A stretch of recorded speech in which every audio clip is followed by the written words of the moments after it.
Hey guys, welcome back to the channel. This is story about what if Naruto took his story more seriously and Kakashi trained his team properly. Part 1. Before I start, please do support for more amazing content and comments for part 2. Do consider to subscribe my channel and share my video to your friends and check out the description as well. Let's start the video. It was a beautiful day in Konoha, the village hidden in the leaves. The sun, still low in the sky, crept its warm, yellow light onto the city, creeping the light into the windows of the city. The earliest sounds of life in the city picked up as various shops unlocked their doors and flipped their signs from closed to open. Slowly people began to trickle down the street, and the chatter of conversation filled Konoha's air. Ninja patrols leaving early for missions began leading the city off on various important tasks. In the homes, parents began to wake up their children, announcing that it was time for school. The warm smell of breakfasts filled the many houses and apartments. As the lights slowly flooded into one specific apartment, a young blonde boy mumbled and turned over, nestling just a little deeper into his warm blankets, refusing to let the dream in his head escape. This was a particularly good dream where he, the Hokage, sat on a throne using Sasuke's team as a footrest while Sakura-chan fed him ramen. Unfortunately, his alarm wasn't having any of that. 3 harsh beeps woke the startled boy, who quickly shot up and rolled swiftly out of bed. Then, groggily realizing he wasn't under attack, he turned off the clock.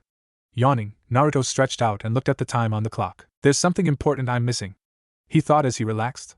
It was only 7 a.m. Why had he woken up so early? Then it hit him. Today's the graduation exam to become a ninja.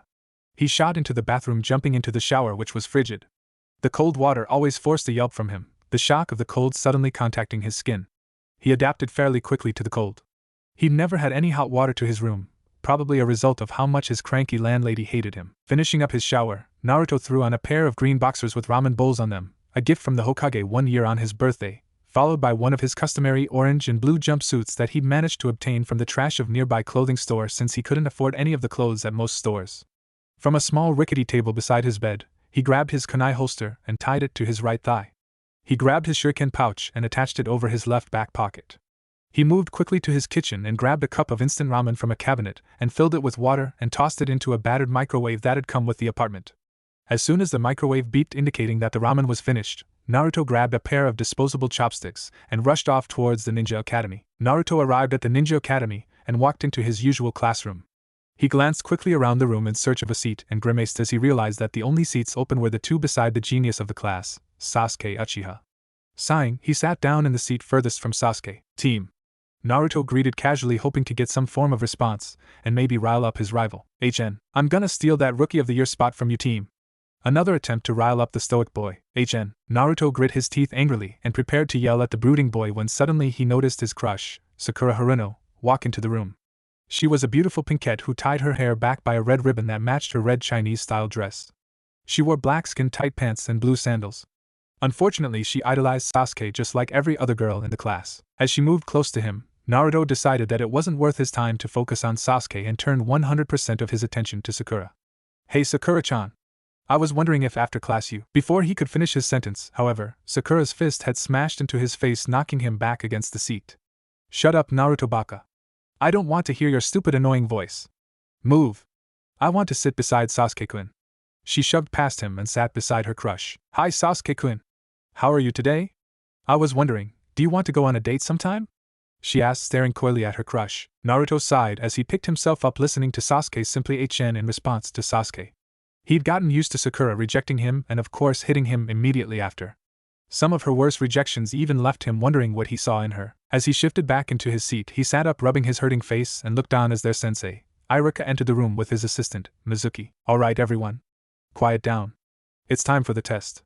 Today, you'll be required to enter as your name is called and perform the Bunshin no Jutsu, Clone Jutsu, Iruka called out. And as soon as those words left Iruka's mouth, Naruto felt all his confidence crumble. He could do any other jutsu required, but for some reason the Bunshin no Jutsu was impossible for him.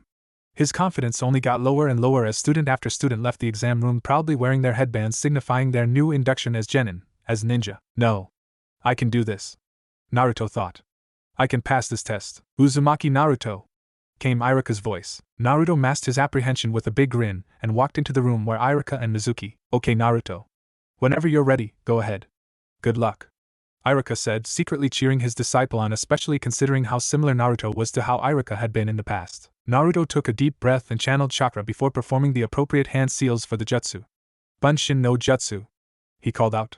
A large puff of smoke surrounded Naruto, and as it cleared it revealed there was only a single dead-looking clone on the ground. Iruka's face first took on a look of shock and then slowly turned red. "You fail!" he yelled out. Naruto's eyes widened and his head dropped. "I worked so hard. I thought I could pass this time. Iruka, I think we can pass him this time. I mean, it is his third time taking the test, and he did reproduce a clone," Mizuki said, turning to his colleague, surprising both Iruka and Naruto. "No," Iruka said, shaking his head. "Everyone else in the class made at least 3 clones which were fully functional. Naruto made 1 clone and it wasn't even a proper one." He turned to Naruto. "Sorry, Naruto. I can't pass you." Naruto frowned, holding back tears, and slowly left to go sit outside on the swing he'd always sat on after the last 2 times he failed. As he sat outside, Naruto watched as the many genin from his class met with their parents who praised their children. This was probably the worst part of failing. The reminder that he was an orphan, and that no matter what in the end his parents weren't going to be proud. Thank God that child didn't pass. Naruto turned his head towards 2 women who were glancing in his direction and tuned in a little, hiding how much the words hurt him. "I know. Can you imagine what would happen if he became a ninja? I mean, after all, he's SSHHH. You know we aren't allowed to talk about that." Naruto frowned as he heard this conversation. He was about to get up and yell at the women when he noticed Mizuki walk up to him. "Sensei? Hey Naruto, come with me for a bit. I want to talk to you. Iruka didn't want to fail you, you know," Mizuki said, smiling a bit at Naruto as they sat on top of the roof of the academy. "He just wants to see you succeed and make sure that you're ready for the pressures of being a ninja." "I know." Naruto sighed sadly. "I just really thought I could do it this time." Mizuki hid a sinister grin and then smiled at the young academy student. "Well, I suppose I can tell you about the secret test then." Naruto smiled to himself as he snuck past the guards and into the Hokage's office. It felt a little too easy for him, but who was he to complain about such an easy test? It was probably his awesome skills anyway. "I wonder where the scroll is," Naruto mused to himself. He'd been in the office plenty of times before visiting his Jisan. He began looking at the bookshelves searching for the scroll he wanted. He found a big one that seemed like what he wanted. He strapped the scroll to his back with some ninja wire and made his way to the door. As he approached the door opened and in stepped the 3rd Hokage. "Naruto?" Sarutobi exclaimed, his eyes widening slightly. "What on earth are you doing here at this hour?" Naruto panicked quickly and threw his hands together into a fast hand seal and exclaimed, "Oiroke no jutsu, sexy no jutsu." Naruto snickered to himself as he sat in the forest and opened the scroll he had. "Man, I kicked Jisan's butt just now. He might as well just make me the Hokage." He looked down at the scroll and looked at the first jutsu in the scroll, intent on learning whatever jutsu it offered. Instantly, he groaned. "Kage Bunshin no jutsu, shadow clone jutsu. The one type of jutsu I struggle with. Whatever, let's do this." The description in the scroll offered a quick synopsis of the jutsu. It seemed to Naruto that allowed the user to make solid clones which would dispel if hit hard. However, there was also a warning about the chakra needed and something called memory feedback which Naruto didn't understand. With that, Naruto set to learning his new jutsu. An hour passed and Naruto found himself surrounded by 10 clones of himself. Slowly he reached out and poked one which responded by poking him back. Naruto blinked and then let a wide grin grace his face. "Yada! We did it!" The clones and the original cheered. He quickly dispelled his clones. He got ready to turn and head back to Konoha when he heard a very familiar voice. "Naruto! There you are!" Iruka exclaimed as he walked up to his student. "Iruka-sensei! I found you!" "Ha!" Naruto exclaimed. "Baka! I found you!" Iruka yelled as he punched Naruto on top of his head. "Heh! I guess you did," Naruto said excitedly. "I only had time to learn one jutsu." "He's been training. And really hard too," Iruka thought. Meanwhile, Naruto was hopping back and forth on the balls of his feet. "Hey! So if I can do this one jutsu I managed to learn, it means I pass, right, sensei? That's what Mizuki-sensei told me." Iruka's eyes widened as he realized what happened and as the familiar whizzing of kunai shooting his way. He shoved Naruto out of the way even as his arms and legs were impaled by kunai and shuriken. "Mizuki," Iruka growled, looking up into a tree. "Haha! Iruka! You got here fast. You really do know the brat well." Mizuki laughed from his place on the branch. "I'll deal with you later." He turned his attention to Naruto. "Give the scroll to me, Naruto." Naruto stared back and forth between his two sensei. "What's going on? Mizuki-sensei? Naruto! Do not give him that scroll!" Iruka yelled. "Mizuki used you to get his hands on the scroll. He's a liar and a traitor." Mizuki let out a cruel laugh before leaning forward. "I'll tell you who's really lying here, Naruto." Iruka's eyes widened. "No! Mizuki! Don't!" Mizuki didn't so much as turn to acknowledge him. "After all, the village's been lying to you for 12 years.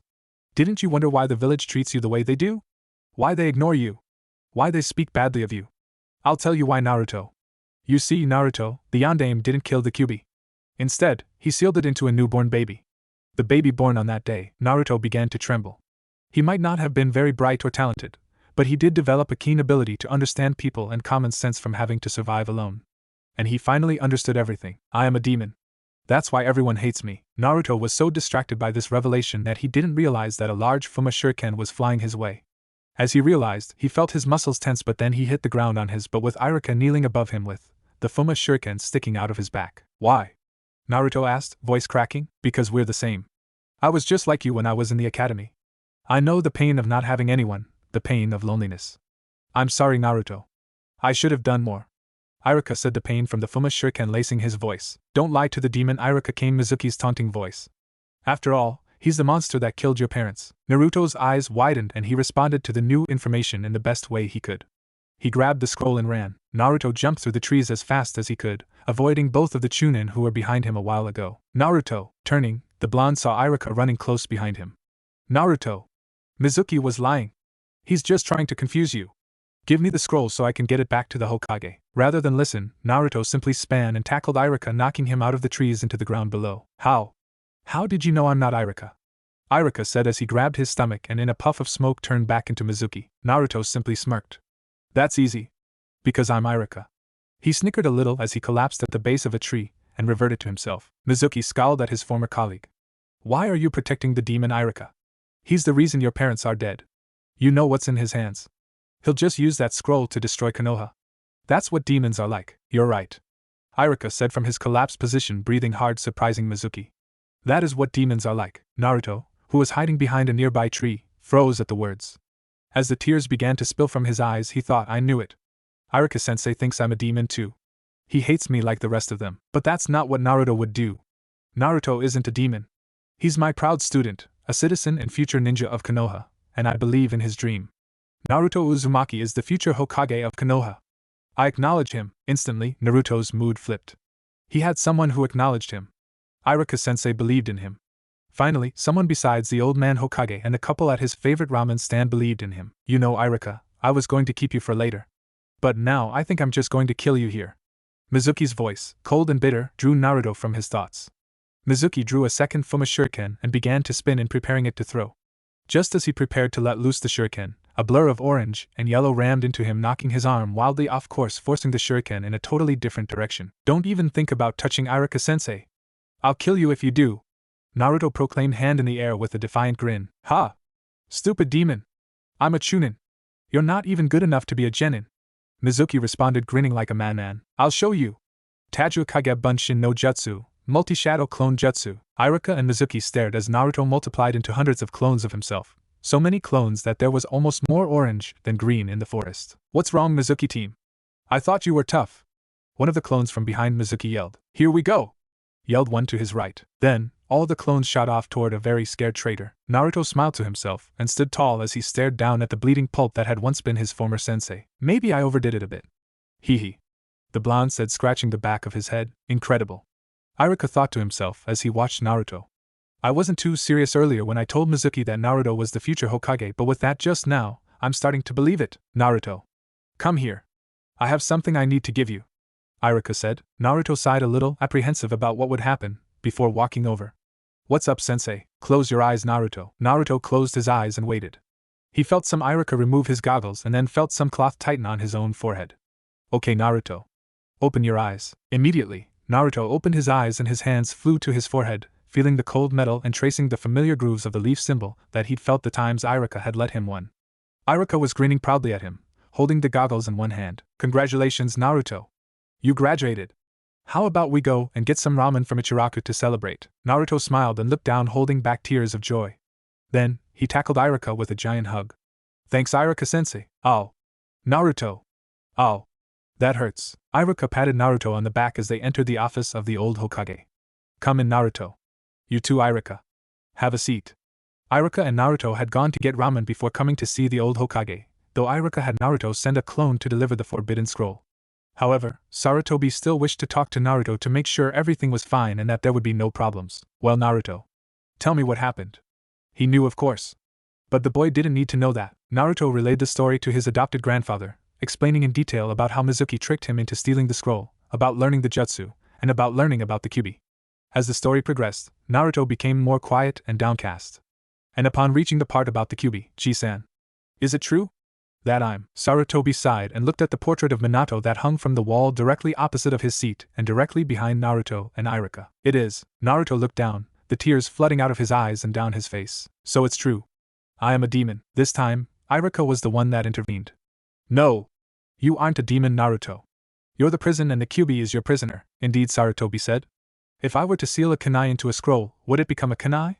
No. The same thing applies to you. Sarutobi glanced out at the village. The fourth, when he sealed the Kyuubi into you, wished that you'd be viewed as a hero by the village. But people are scared. They don't understand sealing. They are unwilling to accept you because of that fear. Naruto frowned. He understood what the old man was saying, and it made sense in some twisted way. But how can I make the village acknowledge me? What should I do to make them respect me? But I can do it. I'll become the Hokage still. Naruto looked up at Sarutobi with a determined face. I'll do it, Aji-san. I'll make everyone in this village acknowledge me. I'll become the Hokage. Sarutobi smiled at the young boy for a little bit before adopting a sterner face. I'm proud of you, Naruto. That is a good dream. A great goal. But if you want to become Hokage, you will have to work much harder than you have till now. You won't have time for pranks and you'll have to train and study much harder. Learn how to become a real shinobi. After all, the Hokage is the strongest ninja in the village, of course. More than the strongest though, he's the most knowledgeable and the most cunning. Huh. So, you're a pretty smart guy, Aji-san. Sarutobi chuckled. Do you know why I'm called the professor? Naruto sheepishly scratched the back of his head. Because you're smart? I earned my title of the professor because of my ability to read a battlefield situation and my ability to fight. As I lived, I gained information from the many books I read, ranging from politics to ninja theory, jutsu, and such. Such information is essential to becoming a Hokage. A Hokage must be smart as well as smart. Naruto nodded eagerly, soaking up all the information the wise old Hokage was giving him. I'm sure tomorrow, Iruka would be willing to work with you and go over with you what you could work on. The Hokage turned expectantly to the Chunin instructor. Of course. I'd be happy to help out. It's my job after all. Iruka said, smiling towards Naruto and throwing him a thumbs up. In 2 days you'll be assigned to a Jonin sensei with 3 other genin. He'll be responsible for training the 3 of you. I expect you to follow what he says and learn well. Till then, get home and get rest. You too, Iruka. Take care of those wounds. Naruto smiled. You got it, Aji-san. I'll see you at 8 tomorrow, Iruka-sensei. Iruka nodded to Naruto. Hi, Hokage-sama. See you? The Hokage watched as the two left and relaxed. He pulled out his pipe and lit it. There. Minato. Kushina. Now, I hope Naruto is set on the path to becoming a ninja like both of you. The sun's rays seeped into Naruto's room, slowly bathing the bed in light. But unlike the day before, Naruto was already up and about. He'd had trouble sleeping the night before, a mixture of anxiety about the information he'd learned from Mizuki and excitement for improving himself. The blonde boy smiled to himself a little as he munched on a cup of ramen. Iruka-sensei believes in me. I can't let him down, Databeo. He had a meeting scheduled with his former sensei. Iruka had promised to go over how Naruto could improve and what he needed to work on the most. Checking all of his equipment once and tying his brand new headband to his forehead, Naruto took off towards the academy. Naruto arrived at the academy a little earlier than 8 and walked towards Iruka's office. He burst in with a loud, Iruka-sensei. I'm here. Only to see Iruka glaring at him with tick marks on his head. Naruto. This is a school. It would be prudent for you to keep your voice down. And knock first next time. Iruka yelled as Naruto rubbed the back of his head. Geez. I suppose I should have known that yesterday wasn't going to affect his personality too much. Hee. Sorry, sensei. I won't do it next time. So, what are we going to do today? Aji-san said that you'd go over what I should do to improve before I get placed on a genin team. Naruto said as he bounced back and forth on the balls of his feet. Iruka sighed as he pinched the bridge of his nose. He wasn't too sure how to handle this. Time to take it to the basics though, he supposed. Let's start with a spar, Naruto. You can use any jutsu you want. I won't use jutsu. Iruka said, stretching lightly. Let's head to a training field. They moved outside to the academy's training ground. This training ground was soft clay flooring to make falls a little easier. There were a few forested areas for practicing combat around trees and a small lake to teach young ninja how to swim. Okay, Naruto. So you can see what your level is, we're going to spar. Come at me with everything you got. We're enemy ninja till I call off the spar. Iruka looked at Naruto carefully once before adding, and to make things a little fair, I won't use ninjutsu. Understand? Naruto nodded eagerly. You got it, sensei. I'm gonna kick your butt just like I did to Mizuki team last night. Iruka chuckled to himself. He remembered being this way as a chunin. Considering how many times Naruto had pranked him, he was going to enjoy this. Alright, Naruto. Start. Iruka yelled, stepping into a simple ready stance. As soon as the words left Iruka's mouth, Naruto shot forward towards Iruka and threw a right roundhouse kick toward Iruka's head. Iruka sighed at his student's straightforwardness and simply grabbed the leg with his left hand. Snickering a bit at Naruto's expression, Iruka turned and promptly swung Naruto over his head and slammed him into the ground. Pivoting, he swung Naruto back over his head and slammed him down on the other side and then let go before backing away a few steps, listening to the groans of his student as he stood back up. "What's wrong, Naruto? I thought you were going to kick my butt?" Iruka said, snickering at Naruto as the latter stood up, wincing at the pain. Naruto growled at the jab before rushing Iruka, this time aiming a punch with his right hand at the man. Again, Iruka simply sidestepped the punch while using his left hand to grab Naruto's leg. Tugging to knock Naruto off balance a little, Iruka hit his student in the ribs with a sharp left roundhouse kick. Then Iruka stepped behind Naruto's legs and used the position to throw Naruto to the ground before backing away. "That's the best you can do? Come on. Try to kill me or you won't get even close," Iruka said, looking totally unaffected by Naruto's attempts to attack him. Naruto growled and summoned 3 shadow clones. The 4 of them drew kunai and rushed Iruka, yelling, "Fine, but don't get mad at me when you end up dead." Iruka laughed and dodged an attack from one of the clones. Grabbing the clone by the arms, Iruka hoisted the clone before beating another clone with it, dispelling both. Then he ducked under another clone's attack that was aimed at the back of his neck. He reached up and grabbed the clone's arm as the real Naruto rushed at Iruka from the front. Then, he threw the clone at Naruto, knocking him back a bit and dispelling the clone. Naruto took a few steps back, blinking a bit as the smoke from clone dissipated, and stared at the place where Iruka had been just prior. "Where'd sensei go?" "Behind you," came his instructor's voice as he felt a hand grab his back collar. He let out a little yell as he felt Iruka pick him up and throw him into a tree. He felt himself collide with the tree. Groaning, he looked up only to see Iruka's left fist flying towards his face. He dodged at the last minute with a yelp. Unfortunately for him, as he dodged, he felt Iruka's other fist bury itself into his left side. He groaned as the force of the punch lifted him from the ground, only to feel Iruka's left foot collide with the side of his head, knocking him into the ground. Before he could stand, Iruka picked him up and punched him harshly in the gut, followed by 2 punches to the face. He fell against the ground and heard Iruka walk away from him. He slowly stood holding his side and grimacing. Who knew Iruka-sensei could hit that hard? What the fuck was the force of that hit? "What's wrong, Naruto? Is that all you can take?" Iruka said, taunting. "Man, at this point, there's no way you're going to become Hokage. It'll probably be Sasuke who'll end up marrying Sakura too." Naruto froze at the words and slowly began trembling with rage. Shooting a glare at Iruka, Naruto formed the seal for the Tajuikage Bunshin no Jutsu. Channeling a large amount chakra, he summoned around 50 clones. Each drew a kunai before rushing at Iruka. "I'll make you regret saying that, sensei." Iruka's eyes hardened as he drew 2 kunai of his own before running at speeds Naruto had never seen towards the clones. Before Naruto even knew what had happened, he found himself alone against Iruka, every clone destroyed.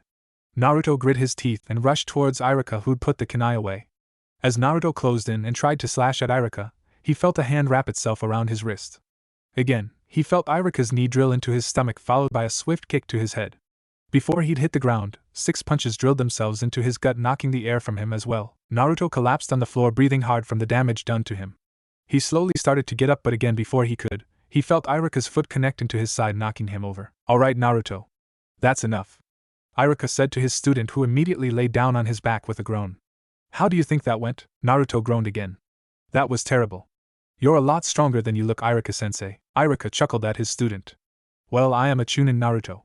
You, a new genin with not even a day of experience, attacked me head on the whole time. More importantly, you didn't use Kawarimi even once against me when I was beating you down." Naruto dropped his head a little as he heard Iruka's critique. "Just remember, Naruto, a Hokage is someone who uses their mind. As you train more and more and as you prepare for Chunin and Jonin, that's what will be tested. How well can you plan? How far ahead can you think? A ninja isn't made from someone who knows 1,000 jutsu. They're not someone who experiment lots to gain secrets that no other ninja has touched. A great ninja is someone who can trick their opponent and take them down with minimal effort, and at the same time can use impressive technique to beat their opponent. Ninja use deception, deceit, and are masters of stealth. That's what you'll need to learn." As Iruka finished his speech, he saw Naruto looking at him intently, absorbing the information. He smiled at his student proudly. Somewhere in the distance, a white-haired jonin with a mask on his face and one eye covered by his Konoha headband sneezed all over his precious little orange book and instantly swore vengeance against whomever made him sneeze. Somewhere else, a white-skinned man with long black hair looked up as he felt his skin crawl. "Someone is speaking behind my back about me." His musing was interrupted by his white-haired assistant entering the room while wiping his glasses. Back with Naruto and Iruka, Naruto sat on the ground looking at Iruka as he processed the words his sensei was saying. That makes sense, sensei. Good, Iruka nodded. Then let's get to what else you need to learn. I suggest you start reading up on history, geography, psychology, and politics Naruto. These are important skills for ninja to understand, especially if you want to become the Hokage. Additionally, I also think you'll want to start practicing employing more control and discipline. Ninja are quiet and controlled. That just makes you seem cooler too. Naruto nodded again. He understood that being Hokage meant being smarter. He'd definitely have to take the time to read more to train his mind. One last thing and we'll start the next part of today's training Naruto. This is a quote from Sandaime-sama. If qualities of heaven are what you desire, acquire wisdom and knowledge to take your mind higher. If earthly abilities are what you lack, train your body in the fields and prepare to attack. When both heaven and earth are open together, the path of peril will revert to the righteous path forever. This person is the secret way that guides us on from this place today. Do you understand what this means? Naruto simply shook his head. He had no idea. It made no sense to him. Iruka nodded, understanding. After all, the first time he saw it, he hadn't understood either. Heaven is intelligence and knowledge. Earth is physical ability and stamina. It is fighting ability. What Sandaime-sama is saying here is that if you want to become a ninja of note, a powerful ninja, both of these are required. In that regard, Sasuke is far ahead of you. But don't worry. With training, you can catch up in no time. Naruto stood up and nodded excitedly. Got it, sensei. I'll catch up in no time. Then I'll catch up and surpass you. Iruka burst out laughing. He reached out and rubbed Naruto's head fondly. I'm sure you will, Naruto. Now let's get started on the next thing you need. A ninja needs to have control. It's around 9 o'clock right now. For the next hour, I want you to sit by the lake and keep this leaf stuck to your head. Meditate there for the whole hour. Make sure that the leaf drop as little as possible. Naruto groaned. Do I have to? Meditation is so dumb. How does it ever help ninja? He complained loudly, pouting a bit as he stared up at his instructor. Iruka sighed again at his whining student. He understood how boring this exercise was. After all, as an academy student, he'd been just as hyper and energetic as Naruto was. But it was essential to ninja to learn. Naruto, meditation is very important for ninja. It helps you regulate your chakra and learn to control it. It also allows you to spend time with yourself and learn to control yourself for long periods. It also teaches you to appreciate quietness. This is important because learning to feel and understand your chakra from meditation also helps you spot genjutsu that have been cast on you. Got it? Naruto nodded, puffing his cheeks out in disappointment. Yeah. I got it. With that, he sat by the lake with his eyes closed and legs crossed. Then, Naruto pressed a leaf to his head, as he'd done so many times during the control exercises in class, and set about focusing on keeping the leaf pressed to his head. An hour later, Naruto had to admit that the meditation was fairly relaxing and the feeling of his chakra circling through his system to his forehead was interesting. Occasionally, he would feel a tug at his chakra and a different chakra, a malevolent one, thread into his own stream. He simply shrugged it off and assumed it was the Kyuubi's chakra occasionally slipping out, which wasn't that big a deal since it almost always disappeared immediately. Best of all, he'd only dropped the leaf 4 times. As he mused, he heard Iruka walking up to him. Alright Naruto, that's enough meditation. Naruto stood with a groan and stretched. That wasn't too bad actually. What's next, sensei? Iruka nodded. He figured after sitting still for that long it was time for Naruto to get some movement in. Alright then, let's get you some physical exercise. Give me 10 laps around the training field, 30 push-ups, and 30 sit-ups. Naruto nodded and took off at a moderate pace. After the mild physical exercise, Iruka and Naruto had taken an hour break to get lunch together at Ichiraku ramen stand. Naruto had been coming to this place since he was a child, often with Sarutobi on rough nights. 3 different Umbu Black Ops had brought him to the restaurant after rescuing him from a mob. To him, the owners of this stand were the first people after the Hokage to truly recognize him and care for him. He spent his time, hastily gobbling bowl after bowl of ramen while excitedly telling Tucci, the older owner of the store, and his daughter, Ayam, about the events of his training with his sensei, about how he was going to become Hokage in no time with what Iruka was teaching him, and about how incredible every bowl of ramen he'd eaten was. As Naruto yelled his conversation at the duo, Iruka sat quietly, eating his own bowl of ramen, was contemplating what the next step to take with his student should be. Naruto has incredible stamina and great fighting potential. His weakest point, however, the thing that sets him behind many other students, is his chakra control and his mind. That's what the thing I need to work on with him. His Jonin sensei can work with him on his strengths. With a plan in motion, Iruka started to speed up on his intake of his lunch. Finishing his bowl, he turned to Naruto, who was finishing up his 8th bowl. Alright Naruto. Let's get back to training. Naruto nodded, excitedly jumped up and excitedly yelled. What's next, sensei? Are we gonna learn some jutsu? Are you gonna teach me some special chunin sparring? I know. I bet we're gonna go over how to destroy an enemy ninja with one technique, right? Iruka chuckled to himself again. Oh, this is gonna be fun. The library? Naruto yelled, his face turning a little red as he and Iruka approached a larger round building around 3 blocks away from the Hokage Tower. The building was a 3-story building stocked full of books. The first floor was partitioned into books for civilians and books for the basics of shinobi. The second floor was designed for genin and chunin to find information, and the third floor was for those of chunin rank or above. The third floor was also largely quarantined for jonin. Why are we going to the library? Naruto yelled at his sensei. I thought we were going to train, Iruka sighed. He'd been sighing a lot today. The stress probably wasn't good for his health. Naruto, I told you earlier. A good ninja trains his mind as well as his body. You have lots of stamina and tons of chakra. What you need now is control and to build your intelligence. So, the first step to that is reading. He stopped to make sure that Naruto was still listening. Seeing Naruto still looking at him intently, albeit disappointedly, he continued. What I want you to do after we walk in will be to find one book on each of the topics I assign. You will read each of them, and then I will test you on them. Got it? Naruto nodded with a sigh of his own. Okay. But I'm not allowed in the library, sensei. He looked down as if ashamed. Iruka raised an eyebrow. You didn't pull a prank in there, did you, Naruto? Naruto shook his head, still looking down. I didn't do anything. The mean library lady said that I don't deserve the knowledge in there. Iruka was furious. This was a travesty. Masking his anger, he turned to Naruto. Don't worry, Naruto. You're a ninja under the direct rule of the Hokage. There's no way they can say anything to you. I'll make sure you can get in. Come on. Grabbing Naruto by the shoulders, Iruka steered him toward the library and walked behind him into the library. As they walked into the library, Iruka walked Naruto towards a small table in the building and sat him down.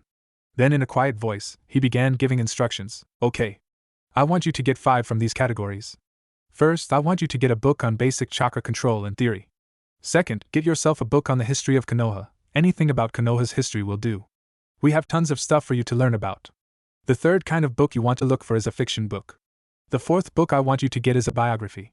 Find one famous ninja in all of ninja history and read up on him. The final thing I want you to get is any book of your choice. That's all. Once you get them, come back here with them. Naruto nodded. Got it, sensei. Moving quickly, he began to walk towards the first book area he wanted to go to. As he walked, the librarian approached him rather loudly and viciously, snarling about how the brat shouldn't be in the library. Before he'd even finished an entire sentence, however, she found herself pinned against the wall by the neck by Iruka with a razor-sharp kunai centimeters from her eyes. If you ever try to keep a shinobi of this village from entering this building, especially my student, I'll tear out your eyes before reporting you to Hokage-sama for execution. Do I make myself clear? Iruka snarled at the terrified woman. She nodded frequently, and Iruka let her go, dropping her to the ground where she grabbed her neck, coughing. Iruka ignored her and turned to Naruto. Work, Naruto. Naruto smiled and took off to get the books he needed. A few minutes later, Naruto was seated at a table reading the first of his books that Iruka had demanded, a book on the history of Konoha. The writing in the book was horrendously boring, and the book was mostly just dates followed by events. He'd read a few pages, slowly, then would get distracted by the various ninja around him, or by something outside a window. Every time he got distracted, however, Iruka was quick to smack him on the head with a book of his own before making him read more. This continued for an hour or two before Iruka, noticing that Naruto had no more patience to read, decided to call for a break and a change in pace. Alright, Naruto, that's enough for today. Let's go spar one more time before we call it quits for tonight. Then we'll get dinner, Iruka said, snapping his book shut and standing up. Naruto nodded, yawning a bit and stretching as he stood to follow his sensei. Get your books checked out, drop them off at your apartment, and then meet me at the academy training grounds. Naruto arrived at the training, eager to try again against his instructor. Arriving there, however, he only found an empty training ground. Scratching the back of his head with his hand, he began slowly walking around the training ground. Iruka-sensei is late. I can't wait to make fun of him about it after all those times he yelled at me for it. Naruto snickered as he casually walked towards a shady spot to rest for a bit. He froze suddenly, however, as he felt something cold press itself against his neck. Dead, came Iruka's voice. Releasing his pupil and stepping into Naruto's field of view, he shook his head at his student. You need to be more aware, Naruto. That was much too easy. If I was an enemy ninja, you'd be dead. Naruto frowned at his sensei. That wasn't fair, sensei. You beat me because you surprised me, Iruka sighed. The life of a ninja isn't fair, Naruto. We're assassins.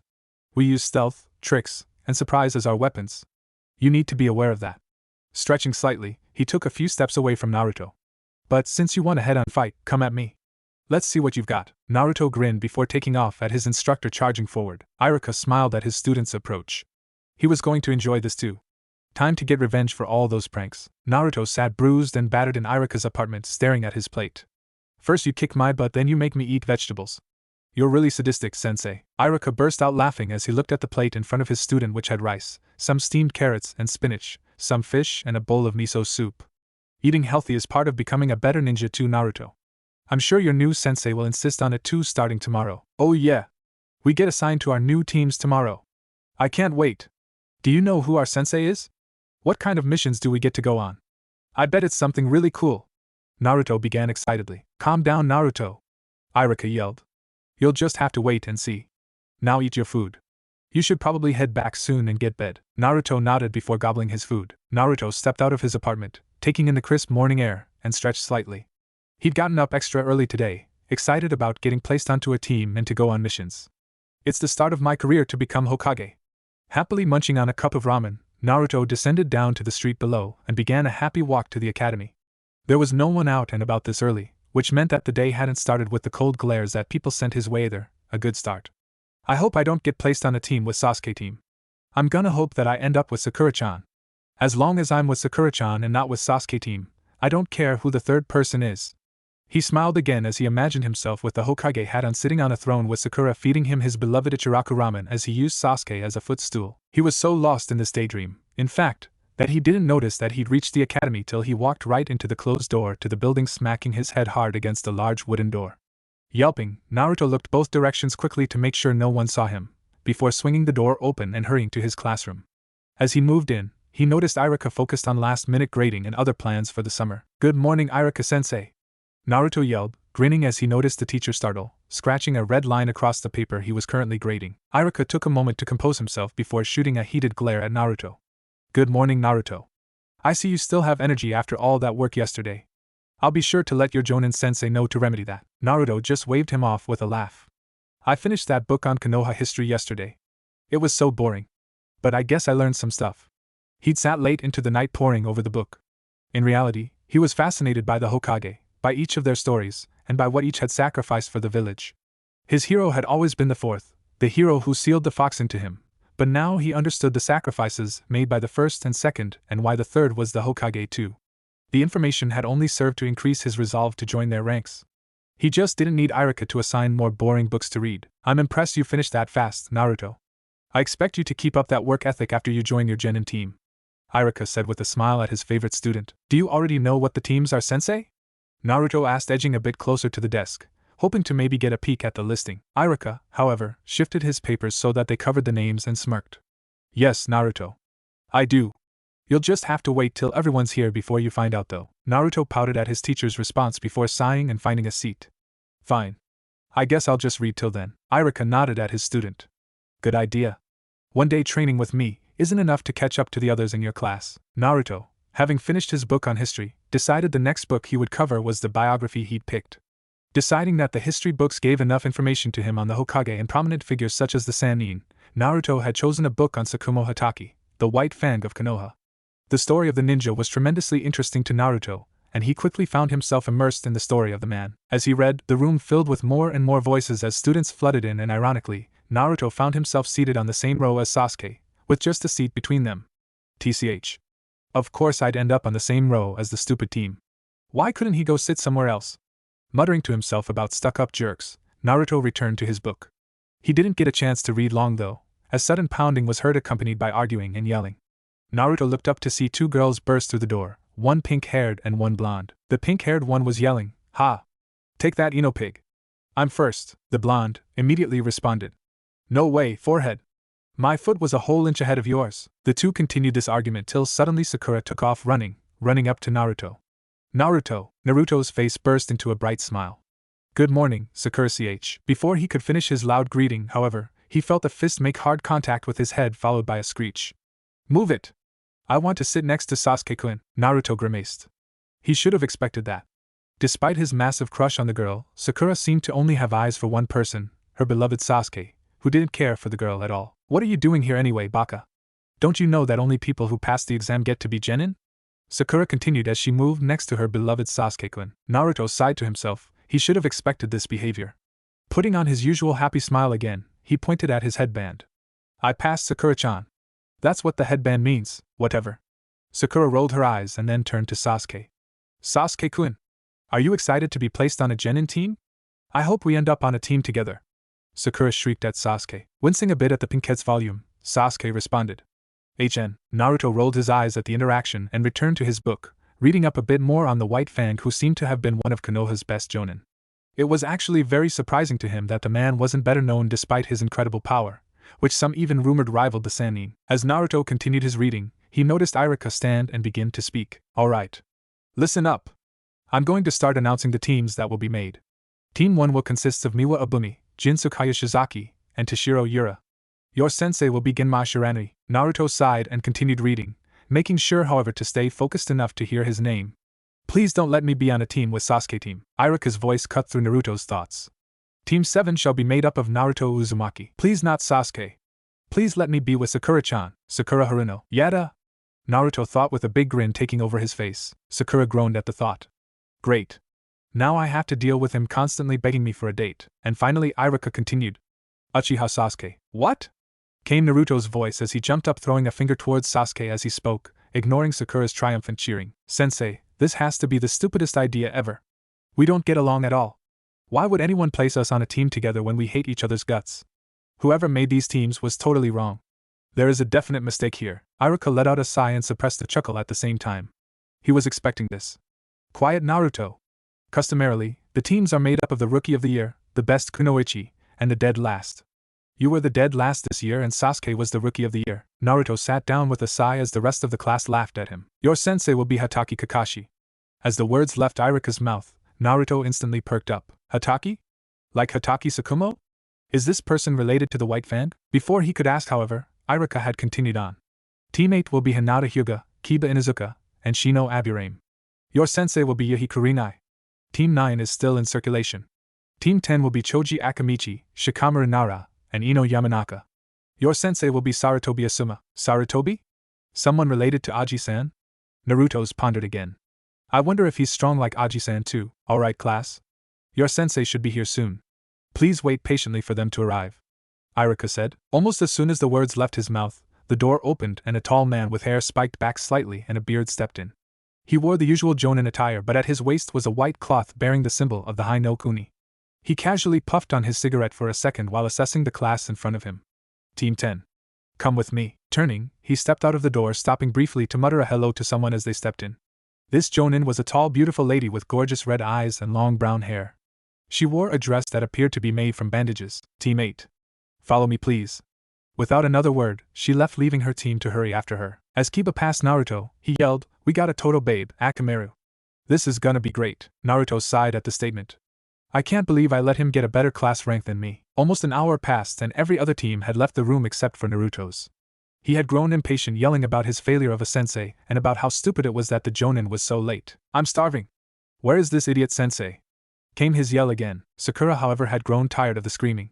Shut up, Naruto. I'm sick of your yelling. You're annoying Sasuke-kun too. Isn't that right, Sasuke-kun? Naruto rolled his eyes at the two before he proceeded to plan a quick but simple revenge against his sensei. He took an eraser and placed it at the top of the door in the crack and sat back, ignoring Sakura's renewed screeches. Baka Naruto. You can't seriously expect a jonin to fall for that kind of a prank. She waved her arm at him angrily while sneaking a glance towards Sasuke. But I hope it works. Serves that teacher right if it does anyway.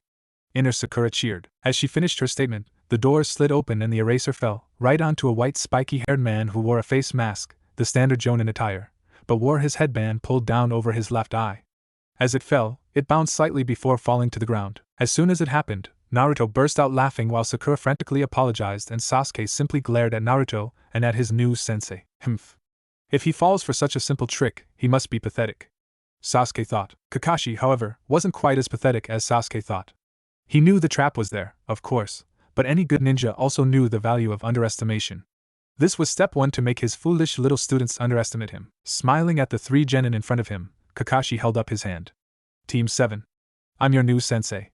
My first impression of you is I hate you. Sakura's face fell quickly and Naruto just continued laughing while Sasuke intensified his glare. Meet me on the roof in 10 minutes. I'll grab us some lunch. I won't be late this time. With those words, Kakashi disappeared in a swirl of leaves as the 3 genin quickly made their way up to the roof. By the time the 3 made it to the roof, Kakashi was casually sitting on the roof with 4 boxes near him. He gestured for the 3 genin to sit as he spoke. Let's start with introductions. After that, we'll eat, and as we do, we'll talk about the team as we move forward. Turning to Sakura, he nodded. You first, Pinky. Sakura frowned at the nickname before she looked at her sensei. Could you go first so we have an idea of how to do it? Kakashi nodded. My name is Hitaki Kakashi.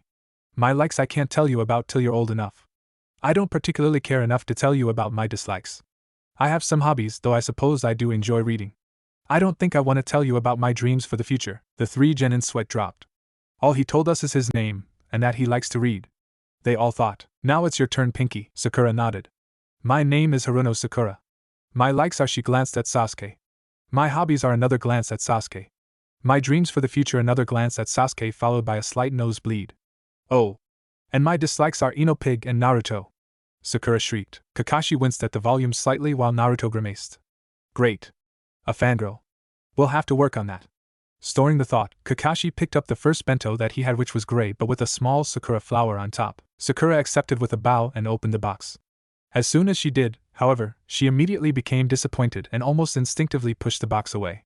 Naruto and Sasuke, both overcome by curiosity, looked into her box to find it full of 2 burgers and lots of fries. Sakura, Kakashi said, you are horribly thin for a kunoichi and fairly lacking in muscle mass. You are probably also prone to what all girls your age seem to be prone to, dieting. As a ninja, you'll work off all the food you eat, and our work is anything but easy. If you diet and avoid this kind of food, you'll grow weak. Someday, you'll encounter a more powerful ninja, and you'll die. So, to prevent that, eat up. Besides, young men tend to prefer a girl that eats more than one that starves herself. Sakura muttered as she glanced at Sasuke, who continued to look straight ahead. Then, tentatively, she took a bite of her burger and slowly sped up the pace of her intake. Nodding as the girl began to eat, Kakashi turned to Naruto, who was almost drooling at the sight of Sakura's bento. You next, Blondie. Naruto turned to Kakashi and began at his usual loud volume. Yash. My name is Uzumaki Naruto, Databeo. I like ramen, especially Ichiraku's ramen, Hokage Aji-san, Iruka-sensei, and training. I dislike the 3 minutes it takes to make ramen. I also dislike the people who can't tell the difference between a kunai and the scroll it's sheathed into. Sakura and Sasuke looked at Naruto oddly while Kakashi remained impassive in expression. So, he knows about the Kyuubi and has come to naturally dislike people who discriminate against him. I hope that doesn't create any issues. My dream. Naruto paused to look out at the faces of the Hokage on the mountain. I guess that's twofold. He resumed, quieting. Long term, my goal is to become the Hokage. But short term, I want to become a great ninja like the Sannin or the White Fang. Sasuke and Sakura both scoffed at the statement, while Kakashi simply smiled a bit. The White Fang, huh? I wonder if he realizes that's my father. Kakashi thought as he held out a gray box similar to Sakura's. This one had a spiral like the one on Naruto's jumpsuit, and on the back of his own vest on top. Naruto excitedly accepted his box and quickly opened it up, only to be disappointed by the food inside. It was full of leafy greens like spinach as well as a few cuts of meat. Kakashi, seeing his disappointment, began. Naruto, like Sakura, your diet is extremely unhealthy. You eat too much ramen. Seeing this, I spoke with Hokage-sama and he has given me permission to monitor your diet as long as I am your sensei. This doesn't mean no ramen. Just that you have to eat other things. You can get ramen with extra money, but every Saturday, I'll be buying food for you for the week using your money. Tell me what kind of food you like from what's in that box. Naruto sighed. I guess this is part of being a ninja too. With those words, he began eating. Kakashi turned to Sasuke next. Alright, Broody. You're up. Sasuke glared. My name is Uchiha Sasuke. I like udon and tomatoes. I dislike sweet things. My dream for the future is to restore the Uchiha clan and to kill certain man. Kakashi nodded. Revenge. We'll work on that too. He held out a box similar to the other bento boxes that had the Uchiha symbol on top. Sasuke opened the box and like the other two, he frowned and glared up at Kakashi. The box was full of dango. I hate sweets. Kakashi nodded. I understand. But that's part of being a ninja too. Sometimes you have to buckle up and eat sweet foods.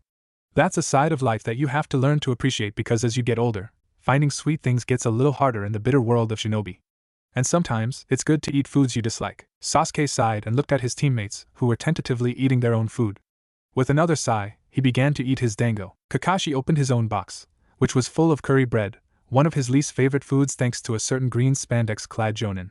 He began to take bites of his food. Now, let's talk about the future of the team. Kakashi spoke, drawing the genin's attention to himself. Tomorrow, we will begin with a short training exercise of sorts. Naruto perked up quickly. A training exercise? What's it gonna be, sensei? He asked excitedly only for Kakashi to begin chuckling in response. What's so funny? Sakura asked. Kakashi quieted his chuckling a bit. Sorry. I just forgot you didn't know about this next part. Tomorrow will be the start of your official genin test. What? Came Naruto's voice. We already passed that. Kakashi chuckled a little more. That was just the easy one to weed out those too pathetic to continue. This test is one that makes sure you have what it takes. It has a fail rate of 66% though. Out of all those genin that passed the academy test, only 9 of you will continue forward. Let's start tomorrow. Be sure to bring all your tools and we'll start at 5 o'clock sharp. Oh. And I suggest you don't eat breakfast, you might throw up. You're dismissed. See you bright and early. Kakashi almost burst out laughing at the expression on the faces of his new students. Sasuke looked a bit more broody and frustrated than usual. Sakura looked like she was going to puke already from the anxiety. Naruto looked a weird mix between fear and determination. This was going to a fun test. Slowly, Sasuke got up and walked away, followed almost immediately by Sakura, who began to pester him for a date to plan out a battle strategy for the next day. Naruto, however, hung back and walked up to his sensei. Sensei. Are you related to the White Fang? Naruto asked Kakashi, who stood casually as his student approached him. Kakashi smiled at his student. Yep.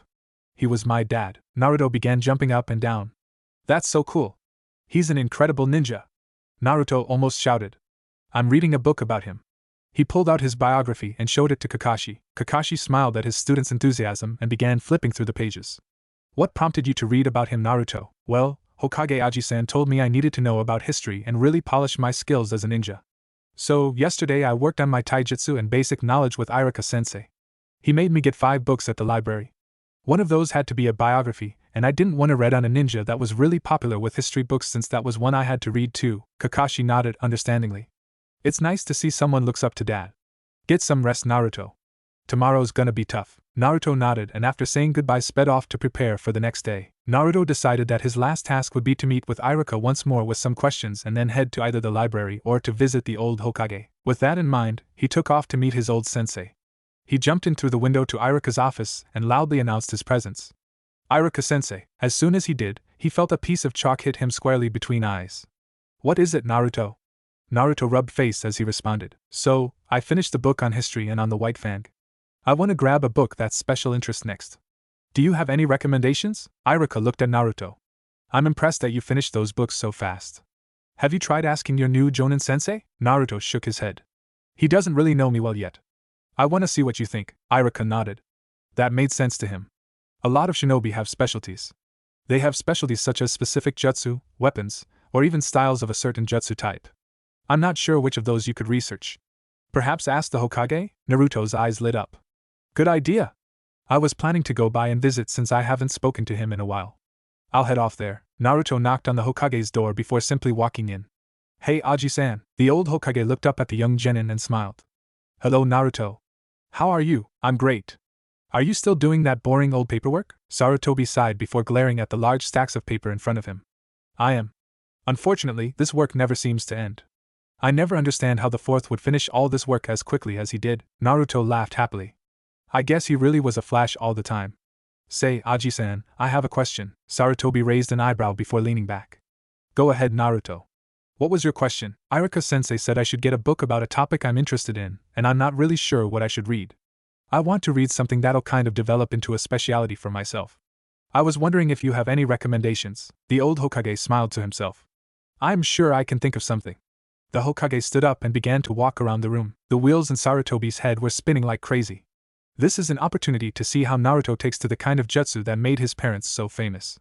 I think Fuinjutsu is the definite thing to tell him right now. Sarutobi looked up for a second at the picture of the fourth Hokage that hung directly across his desk and smiled before turning back to the young genin near him. I believe I have just the thing you need actually, Naruto. Sarutobi said brightly as he walked to the same place that Naruto had stolen the forbidden scroll from. He picked up a small book that lay near the same scroll and giving it a quick look through, he handed it to Naruto. Naruto held the small blue book, similar in size to one of the orange books he'd seen the old Hokage read on occasion before. He looked for a title on the cover and finding nothing, he looked up at his surrogate grandfather. Sarutobi chuckled a bit at the look. Open the book. The title is on the inside. Naruto opened the front cover and on the inside, he found the title, Introduction to Sealing. He looked up at Sarutobi again. Fuinjutsu? I thought that was supposed to be really hard. Sarutobi nodded. It is hard. But I think you have what it takes to learn it. I believe your sensei is Kakashi. He is fairly proficient in the skill as well. Many of the Hokage were known for their ability to seal. I am fairly decent. My sensei, the first and second, were excellent at the art. The fourth Hokage was a genius at it. If you are seeking to become one of us, perhaps this will help. As he talked about the Hokage, he saw Naruto's eyes light up. You got it, Aji-san. I'll have this down in no time, he yelled. Sarutobi chuckled. I'm sure you will, Naruto-kun. But I must offer a word of warning. You must be careful with this as you learn. Promise me you will follow the book and not skip anything. Fuinjutsu can easily kill or cripple someone who does not work properly. Naruto nodded. I promise. Now I think I'm gonna go get ready for tomorrow morning. Kakashi-sensei says we have a test. The Hokage nodded. Indeed. Good night, Naruto. The next morning, Naruto woke up by 4 a.m. and took a quick cold shower, not that he minded. He had grown used to the cold water from the lack of any hot water to his office. After that, he walked to the kitchen and reached for a cup of ramen. As he poured water into it and prepared to toss it in the microwave, Kakashi's words from the day before came back. Naruto decided to ignore the suggestion, especially since Kakashi hadn't let him get ramen the night before anyway, and ate his cup. He packed his supplies, the book the Hokage had given him the night before, and took off to meet his team at Training Ground 7. Naruto had arrived at the training ground almost 15 minutes prior to 5. However, more than 3 hours had passed and still Kakashi hadn't arrived. Naruto wasn't too upset though, as he sat with his back against the tree and tried to ignore Sakura's angry shrieks about their sensei's lateness and her flirting with Sasuke. As he did, Naruto began reading the book he received from the Hokage.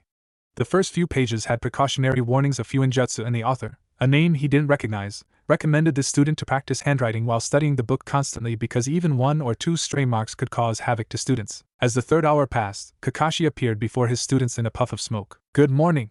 He smiled cheerily as he held up a hand in greeting. You're late. Came Sakura's screech accompanied by a milder rebuke from Naruto. Kakashi sheepishly rubbed the back of his head. Well, you see, what happened was that I was on my way here when a black cat crossed my path. So, to ward off the bad luck, I had to go walk 7 circles around the whole village. Immediately Sakura yelled again. Liar! Kakashi ignored the pain in his ears and continued. Anyway, let's get started for the test. As he talked, Kakashi held up 2 silver bells and pulled out a wooden alarm clock. All you have to do to pass is get one of these bells from me before noon. Simple, right? Sakura immediately raised her hand. But sensei, there are only 2 bells, Kakashi smiled. Yep. Which means that no matter what, one of you will be sent back to the academy. Those of you who do not get a bell will be tied to a log and won't get lunch either. As he said the word lunch, Sakura and Sasuke's stomachs growled. Naruto, however, was unfazed thanks to his breakfast. Underneath his mask, Kakashi frowned and looked at Naruto. Naruto, I thought I told you not to eat breakfast. As he said these words, Sasuke and Sakura turned to glare at their teammate. Naruto grinned. Actually, sensei, you said you suggest we don't so we won't throw up. But food digests in 3 hours according to Hokage Aji-san. So, I won't throw up anyway and you only suggest it. Kakashi shrugged as the other 2 genin snorted. Oh well. Make sure you come at me with the intent to kill. Otherwise you'll never get the bells. Sakura looked at the white-haired jonin. What if you get hurt, sensei? Kakashi chuckled at the genin as Naruto suppressed a snort. I think I'll be okay, Sakura. Now. Begin. As soon as he said the words, the 3 genin shot away from their sensei. Kakashi stood in the middle of the open clearing in the training ground and casually looked around. Well, at least they all know how to hide themselves. Almost as soon as he thought that, though, Naruto's voice came from behind him. Hey, sensei. There's something wrong here. Kakashi turned and raised an eyebrow at Naruto. You're an odd one. You know that? He asked the orange-clad ninja. Naruto shook his head at his sensei. I'm not the odd one here. You are. Iruka-sensei made me read a book on history recently. There's no such thing as a 3-man team. All genin teams consist of 3 genin and a jonin sensei. Your test doesn't make any sense. Kakashi's surprise almost showed on his face. Almost. That's unexpected. Did he figure out the trick to the exam? No. But he's getting there. Kakashi simply smiled. Maybe. But I'm changing things up a bit, I suppose. Now, are you just going to stand there or try to get the bells? Naruto nodded. May I please have the bells? Kakashi chuckled. No. But nice try. I've never had someone just ask for them. Naruto shrugged. You're a jonin. I don't think I'll be beating you. I suppose I'll just try. With that, Naruto drew a kunai and charged at Kakashi, who reached into his own pouch. As Naruto saw the jonin reach into the pouch, he stopped, only to sweat drop when the jonin pulled out a small orange book that he'd seen the Hokage also read. Kakashi looked at Naruto over the book. What's wrong? Why did you stop? Naruto looked at him, head cocked slightly. You're gonna read while we fight? Kakashi chuckled. I'm not too worried. You're probably too weak for me to be serious. Naruto growled and charged at the jonin, stabbing forward with the kunai. Kakashi stepped to the side and grabbed Naruto's wrist, twisting it harshly, forcing the genin to drop the kunai. He then threw Naruto away.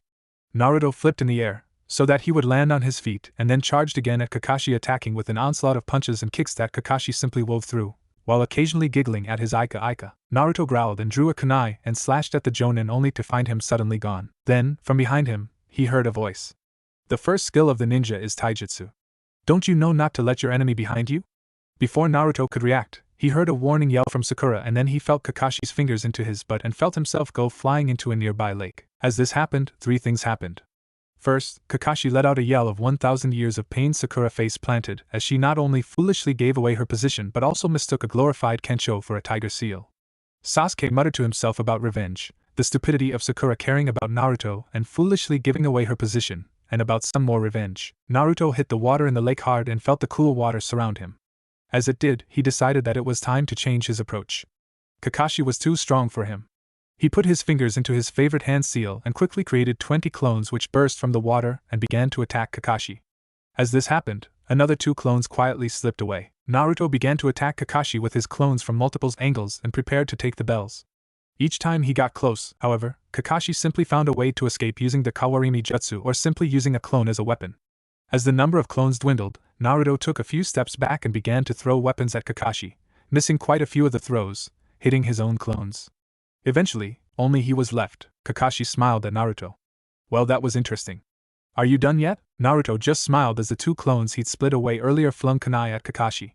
These found their mark, hitting Kakashi's head. Before he could get too excited though, there was a puff of smoke and a log impaled with kunai took Kakashi's place. Naruto growled before taking off in pursuit of his sensei again. In a separate part of the woods, Sakura was moving quickly. I hope I find Sasuke-kun soon. I really hope he's not hurt. She stopped as she saw Kakashi and hid behind a tree. Did he see me? She peeked around the tree. Kakashi just continued to walk away from her location, and as he did, Sakura let out a breath of relief. Good. I'd better find Sasuke-kun soon so he and I can pass this test together. As she did, however, she heard a voice from behind her. PSSSD Sakura. Sakura turned to see Kakashi behind her, and then promptly fell unconscious. Sakura opened her eyes to see no one around her. Oh no! How long was I out? It doesn't look like the test is over yet. I'd better go find Sasuke-kun. Sakura. Came another voice from behind her. This voice she easily recognized. Sasuke-kun! You found me! Sakura cheered as she turned to his direction. However, what she saw knocked the breath out of her. Sasuke, covered in wounds, stabbed all over with kunai, spears, shuriken, and swords. He looked at her, coughed up some blood. Help me, Sakura, he muttered before falling over. Sakura responded the only way she knew. Sasuke-kun! She screamed before she fainted as well. Sakura's scream echoed through the training ground as Kakashi stood over her. Maybe I overdid it a little. Kakashi stared down at her a little longer. Meh. She was supposed to be good at dealing with genjutsu anyway. Oh well. I'm moving on. Time to crush the last one. Sakura's scream echoed as Sasuke stopped and looked around. Looks like Sakura got taken down. What an idiot. Naruto and Sakura are weak. I'm not like them, Sasuke said as he turned to face Kakashi, who simply smiled reading his book. We'll see about that after you get the bells, Kakashi said, giggling into the pages of his book. Sasuke growled as he attacked Kakashi, coupling a large series of punches and kicks, twisting in between the combo to reach for the bells, never getting close however as Kakashi just used his free hand to repeatedly knock him away. As Kakashi roughly pushed Sasuke away the last time, Kakashi twisted and began going through a series of fast hand signs which Kakashi easily recognized. Interesting. A genin shouldn't have the chakra to perform the jutsu, but I suppose he is Itachi's brother, Kakashi thought. As he continued to read, he heard Sasuke call out, Great Fireball Jutsu. As he did, a blast of fire blew out from his mouth, forming a huge ball that slowly moved towards Kakashi, who continued reading as the flames engulfed him. As the fire slowly faded, Sasuke moved forward to get the bells only to see a burning log. Shit. I forgot he could do that. He quickly started looking around. He's not to the left or right. He's not behind me. Check above for him. I don't see him there.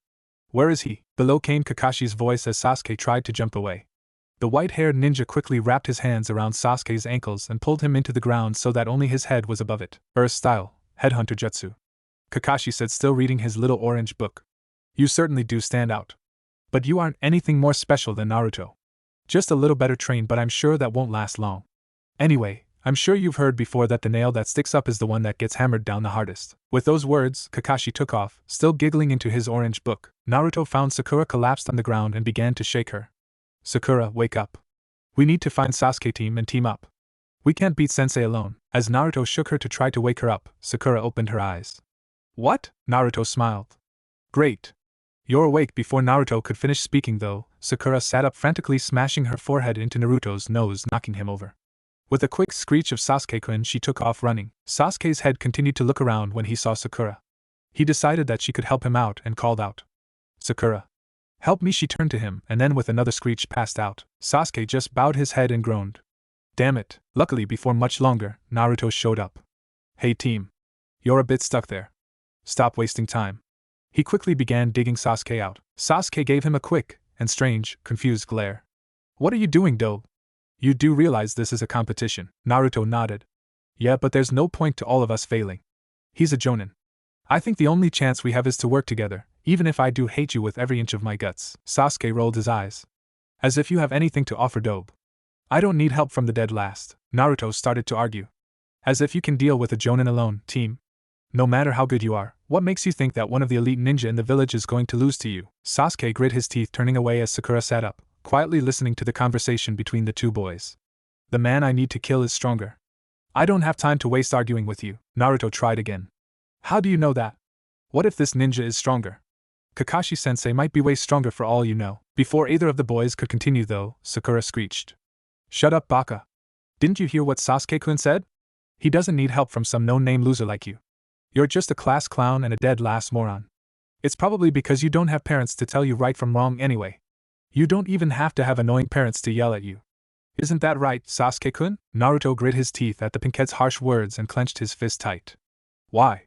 I didn't even do anything to her. Before he could respond, however, Sasuke was the one that spoke up in a deadly whisper.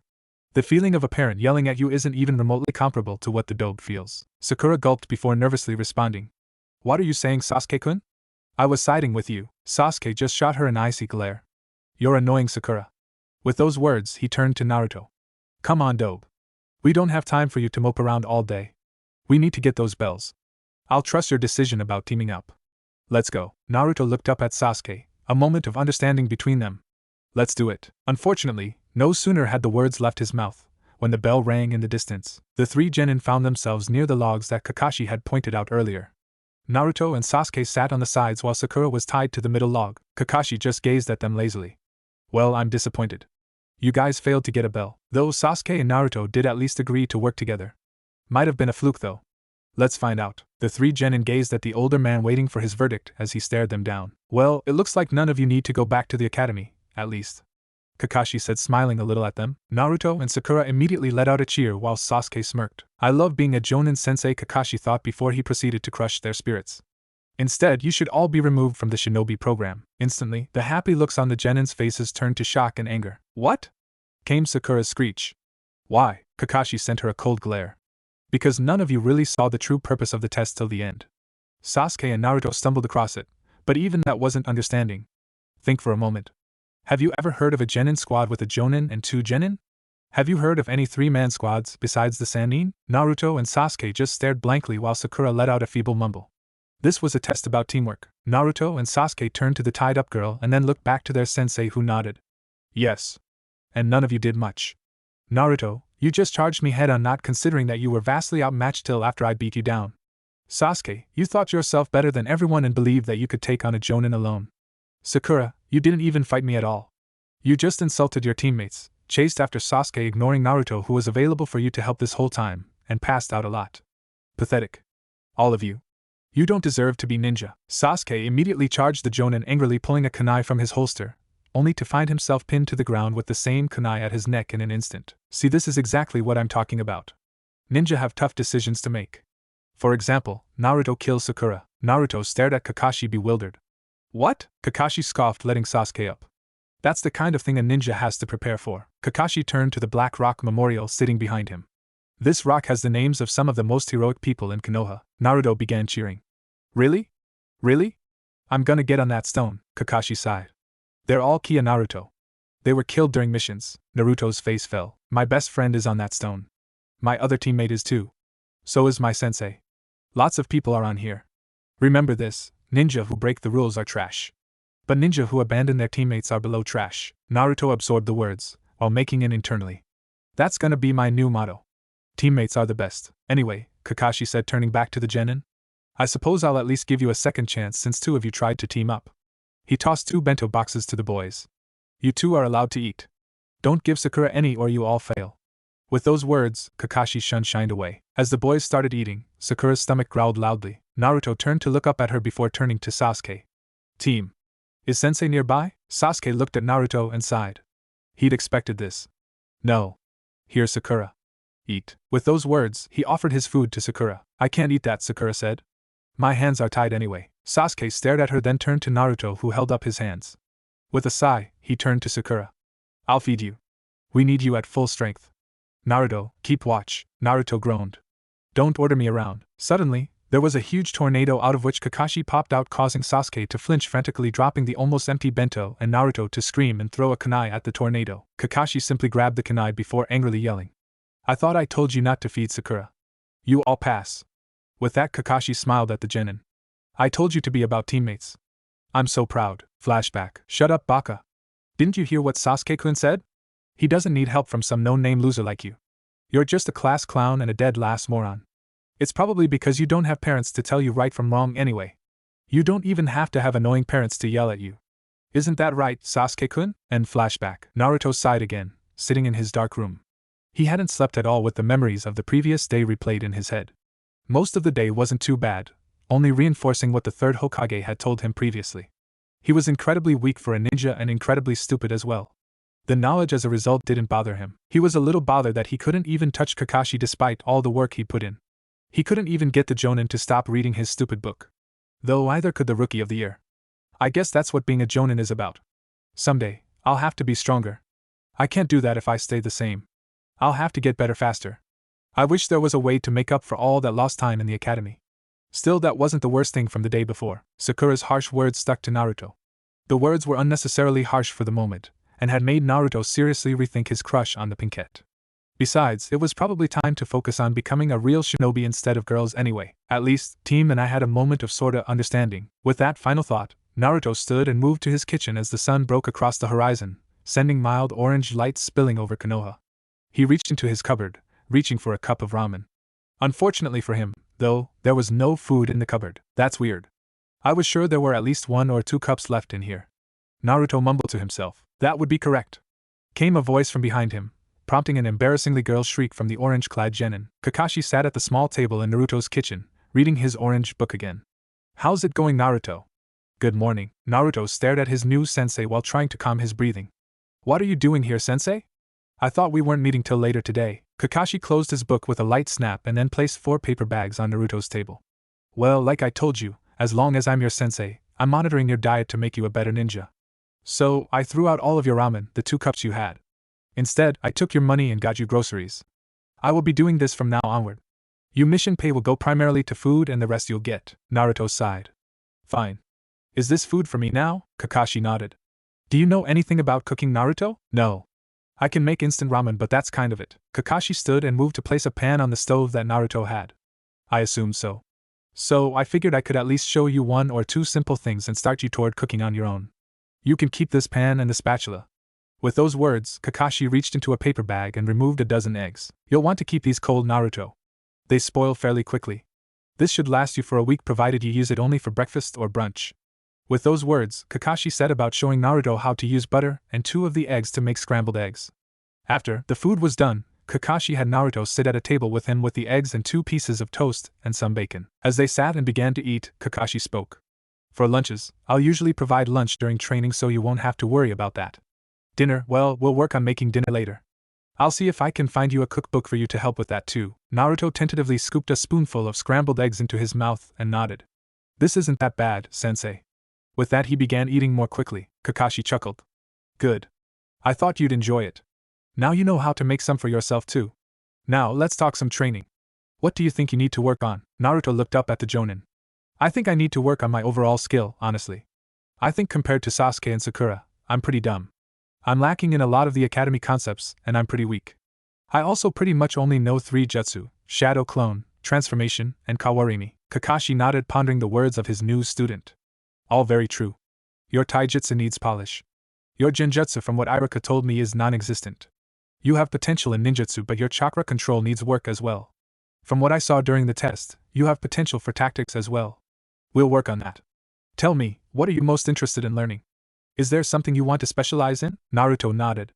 I want to be a fairly good ninja overall, obviously, but I want to be really good at fuinjutsu and ninjutsu. Kakashi's eyebrow rose with surprise, just for an instant before he suppressed it. Fuinjutsu? You know, Naruto, that's one of the most complicated skills, right? Naruto nodded.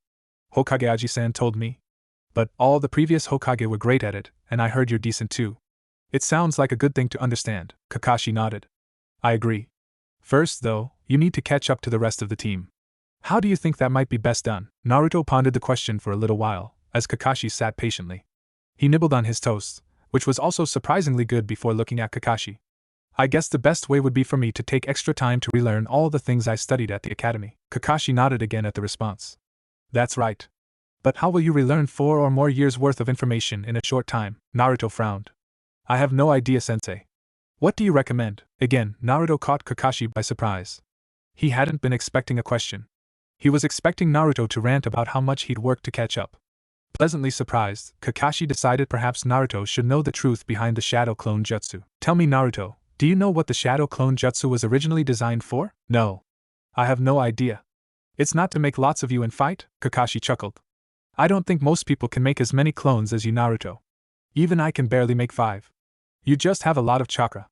The point of the Shadow Clone Jutsu is to spy. And the way that works is that everything your clone learns, when it dispels, it shares that knowledge with you and all the other clones. Do you understand? Naruto nodded. So, what you're saying is that if I and another clone studied something or practiced something, we could improve in half the time? Kakashi smiled, pleased that Naruto was learning quickly. Exactly, Naruto. Now imagine if you and 10 clones did the same practice. Or if you and 100 clones did the same practice. There are a few drawbacks. Things that build physical traits won't be passed by shadow clones. Muscle building, stamina building, and other physical traits won't improve since clones are chakra constructs. But you could read multiple books at once. You could improve chakra control or learn a jutsu faster. That's what we'll be using the clones for. You can also program them into your tactics. Got it? Naruto nodded eagerly. Yeah. I understand, sensei. One more thing. Whenever you dispel your clones, don't do it all at once. The sensory feedback could severely damage you. Do it at most in groups of 5. Seeing Naruto confirm his orders, Kakashi rose and placed his plate in the sink and placed the remaining groceries in the fridge for Naruto. Well, Naruto. I'll see you in around 2 hours at Training Ground 7. We'll train till lunch and then perhaps after, do a few missions. See you soon. With those words, Kakashi disappeared in a puff of smoke, leaving Naruto to contemplate the things he'd learned and to finish the rest of the breakfast that Kakashi made. Naruto made it to Training Ground 7 promptly 2 hours later, surprised to find the rest of his team already there. Kakashi-sensei. You aren't late today. Kakashi smiled in Naruto's direction. Well, Naruto, I figured that since today is our first day of training, I'd be responsible. With those words, he turned to the others and had them sit down in the grass. Also, since today's our first day officially training, I suppose I'll let you guys decide our schedule for the first half. Should we start with chakra control, physical training, or teamwork drills? Sakura muttered a quick word about whatever Sasuke-kun thought best as Sasuke and Naruto immediately turned to physical training. Kakashi, I smiled at the words before standing. Great. Then start with 50 push-ups. The 3 genin let out a mild groan at the words before setting out to finish the given task. Sasuke and Naruto easily finished the set but had to wait for Sakura, who only barely made it through the set before her arms gave out. As soon as Sakura finished, however, Kakashi was moving to the next task, 50 crunches. After crunches came 50 pull-ups using tree limbs. After those, 50 10-meter sprints. As the genin, now sweating, finished those and sat down, or collapsed in the case of Sakura, Kakashi stood calmly, not even remotely sweaty after performing the exercises alongside the genin. Let's keep going. It's not even 10 o'clock yet. He barked to a loud groan from Sakura and mutters from the 2 boys. Let's spar next. I think that'll be a great practice. You'll learn something from each other too. The 3 genin looked up at their sensei. Sakura asked the question all of the genin were thinking. Who are we sparring, sensei? Kakashi smiled back at the 3 genin. Each other, of course. Sakura, you're a little too exhausted, so what you'll do is analyze the spar after it finishes. Every day, a different one of you will analyze and I'll provide input that you may have missed. I'll also proctor the spars. No ninjutsu is allowed. Only taijutsu. Sasuke and Naruto, you'll spar first. Naruto grinned before cheerily moving to a spot across from Sasuke. I'm gonna kick your ass, team. Sasuke just scoffed. You wish, dope.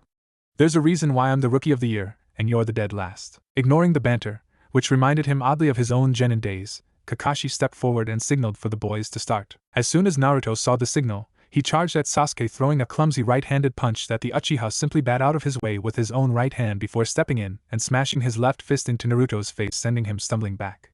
Before the blonde could respond, however, Sasuke was in his space, landing 3 harsh punches into his gut and then kicking the legs out from under Naruto, knocking Naruto to the ground.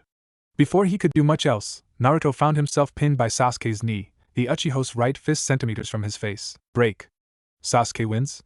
Came Kakashi's voice as Naruto stood up slowly, still aching from the beat down that Sasuke gave him. What's wrong, Dobe? Thought you were gonna kick my ass, Sasuke said with a smirk. Naruto grit his teeth. Just wait till next time, team. Kakashi sighed at the rivalry before gesturing for both boys to sit. Then he turned to Sakura. What did you notice, Sakura? Remember, the goal here is to help Naruto improve. Sakura turned to Naruto. I think it was silly to charge in like that against a superior ninja, Naruto. I think you should have tried to get him tired before you fought him, knowing that he was better. Kakashi nodded. That's probably the best strategy, Naruto. It wasn't too fair a match since the level of taijutsu and the time spent training is vastly different. But hopefully, it was a good experience for you. Then he turned to Sasuke. Well, Sasuke, it's time for your prize. Seeing Sasuke's eyes light up, excited at the mention of a fight, Kakashi had to suppress a sadistic giggle. You get to spar me. Naruto and Sakura observed closely now. In a few seconds, Sasuke lay on the ground groaning in pain as Kakashi stood with one leg on top of him. That's how you do it. You just hit him hard as soon as he misses and follow the initial hit with combinations. Now, back to more working out. Give me 50 more push-ups, all of you. That earned the loud groan from all 3 genin Kakashi had been looking for. By noon, when Kakashi announced the lunch break, the 3 genin looked ready to drop. Naruto, even with his intense stamina, looked beat up, a result of multiple spars with Sasuke. Sakura looked like she wasn't going to be able to move for a week, and Sasuke looked similar to Naruto except with more dirt on his face. Great. That was a productive morning, Kakashi said with a smile. Let's get some lunch and then we'll talk about what's next there. It'll be my treat, so what do you guys want to eat? Immediately Naruto was on his feet. Ramen. I haven't had any in 2 days. We have to have ramen, Sakura groaned. No way. Ramen is gross and fatty. I just want a salad. Cha. I'm already going to get all gross and bulky from this stupid training. Sasuke-kun's really gonna lose all interest in me then. Kakashi turned to Sasuke. You, Sasuke? Ramen sounds good to me. Kakashi nodded sagely before turning back to the group. Sounds like Sasuke wants ramen too. Lead the way, Naruto. Naruto just stared for a second, shocked that Kakashi could interpret the grunts from Sasuke before shrugging and walking quickly towards Ichiraku ramen stand. As the 3 genin sat slurping on their ramen, or nibbling in Sakura's case, Kakashi explained the mission ranking system to them. There's 5 real categories that you need to worry about now that you're ninja. D-rank missions are the most basic. They're assigned to fresh genin and occasionally to final year academy students who show promise. These missions are simple, not too dangerous at all, and are intended to build teamwork in teams and provide time for you to get to know each other without the stress of the field. This provides the benefit of earning income for the village and helping people in the village as well. Looking around to make sure all 3 ninja understood, Kakashi continued. C-rank missions are the next rank. They have some threat to them, usually of contact with bandits, or another group of genin who may be trying to reach the opposite conclusion to what we were hired for. These missions are the start to combat. Genin are mostly assigned C-rank and D-rank missions. Rarely, genin are eligible for B-rank. B-rank missions are missions that involve direct conflict with other ninja, most of whom will be chunin in rank. These missions are given to chunin and jonin. Jonin also have a final mission type, a rank. These are the hardest missions given to most ninja and almost always involve conflict between squads of jonin or important documents between the villages. The final mission type are S-rank missions. These are given only to the elite jonin and umbu. Occasionally, S-ranks appear that only the Hokage is strong enough to take up. That should give you an idea about how tough they are. Again, Kakashi paused to give his students time to digest their information. Sakura, eat that ramen a bit faster. We have missions to do and we aren't leaving till you finish your bowl. Sakura scowled at her sensei before eating a little more quickly from her bowl of vegetable ramen. Kakashi suppressed a sigh at the girl's attitude. We're going to have to work on that. Maybe I'll get Sasuke to help me. Anyway, since we're a brand new team, we'll be assigned D-rank missions. In general, a genin team is expected to finish a certain number of D-rank missions before they can begin to take C-rank missions. At first, you'll have to do a certain number of D ranks between each C rank, but that'll eventually dwindle and you'll be asked to frequently take on C ranks and maybe even the occasional B rank. Kakashi said, finishing the last of his ramen without ever removing his mask. The 3 genin quickly finished the remainder of their lunch and then began to walk with Kakashi towards the Hokage's office building to receive their mission for the day. As they walked, Naruto began to bombard Kakashi with questions. So, sensei, how many missions are we allowed to take in one day? Kakashi kept walking as he responded. I suppose, Naruto, that we can do as many as we want. I, however, want to keep missions down to 2 hours for now. In that time, theoretically, we could finish a lot of missions if you used your shadow clones, though. Just don't overdo it, because after missions, we'll be training again. Naruto nodded, taking the idea into consideration. Just the training earlier was tiring enough without me using any clones or much chakra at all.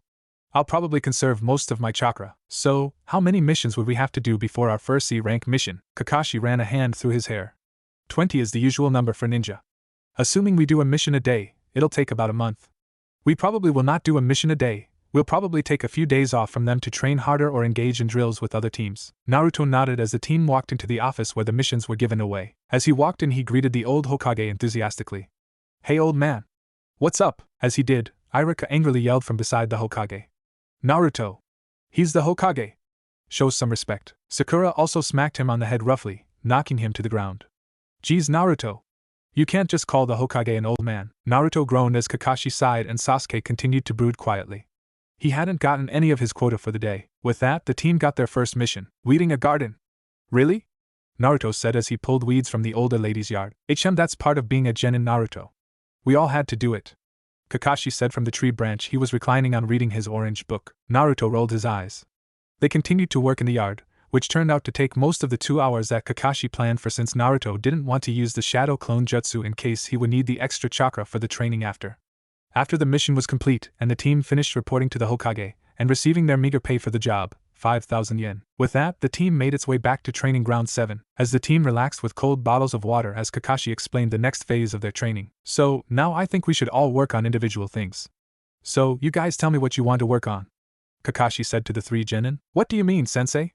Sakura said, looking up at Kakashi. Kakashi sighed again. I really didn't consider how oblivious the fangirl would be. Hopefully she'll understand with some explanation. What I mean, Sakura, is that you guys have to decide what you want to focus on right now. You guys will tell me what that is and I'll try to teach you or to find you a teacher who might be better suited than I can be. Kakashi said, pulling out what looked like a small stack of post-it notes as he spoke. So, what do each of you want to work on? Let's start with Sasuke. Sasuke looked at Kakashi for a second, then spoke. I want to learn some new jutsu. That's not quite what I meant, Sasuke. You'll all slowly start learning jutsu anyway. I meant learning a specialized style of things.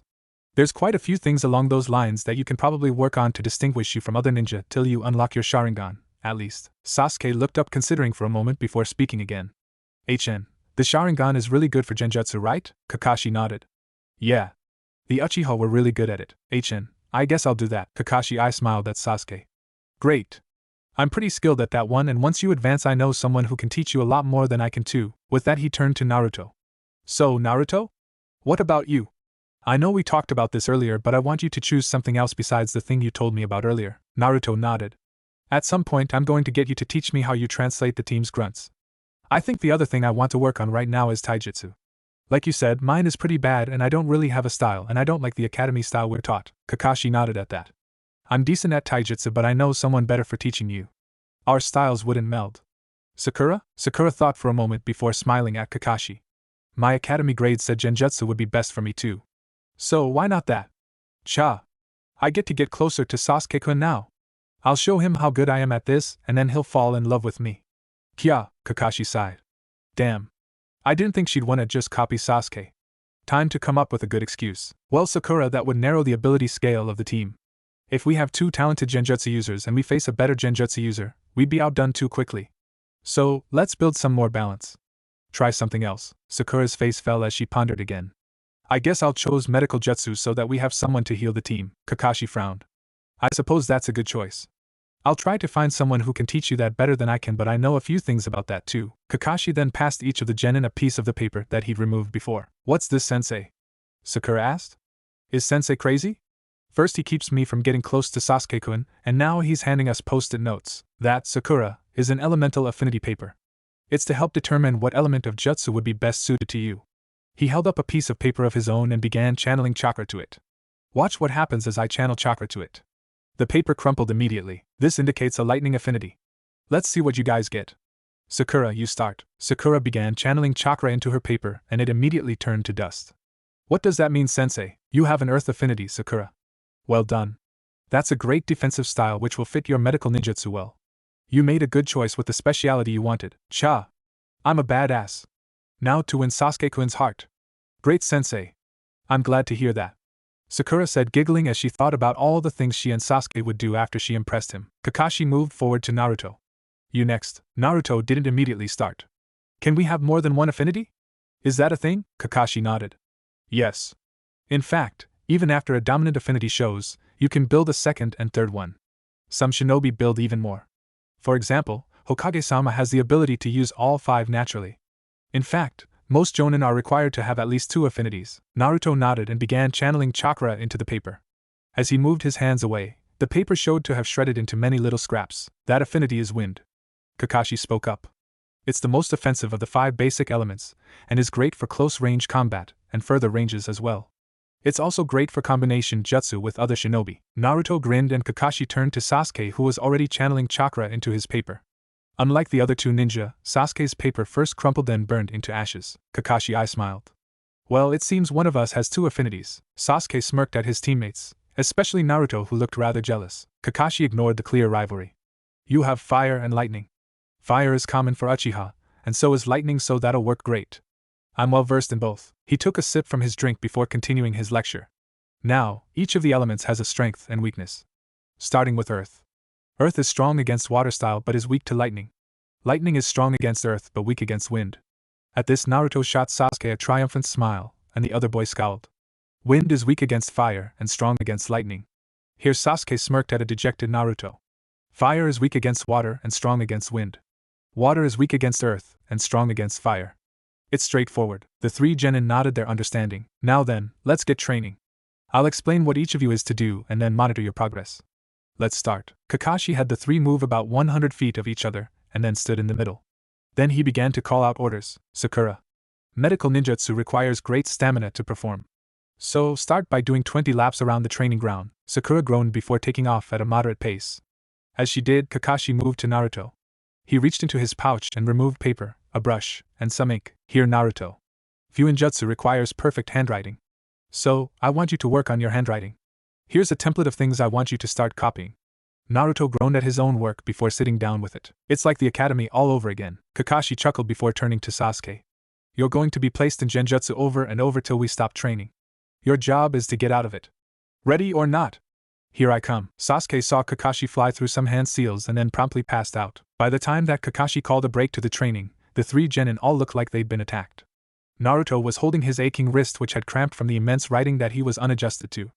Every time he'd stopped writing, Kakashi had thrown a dull kunai that smacked him on his arms, creating bruises all over them. Sakura looked like she'd been forced to live in the wilderness for a month.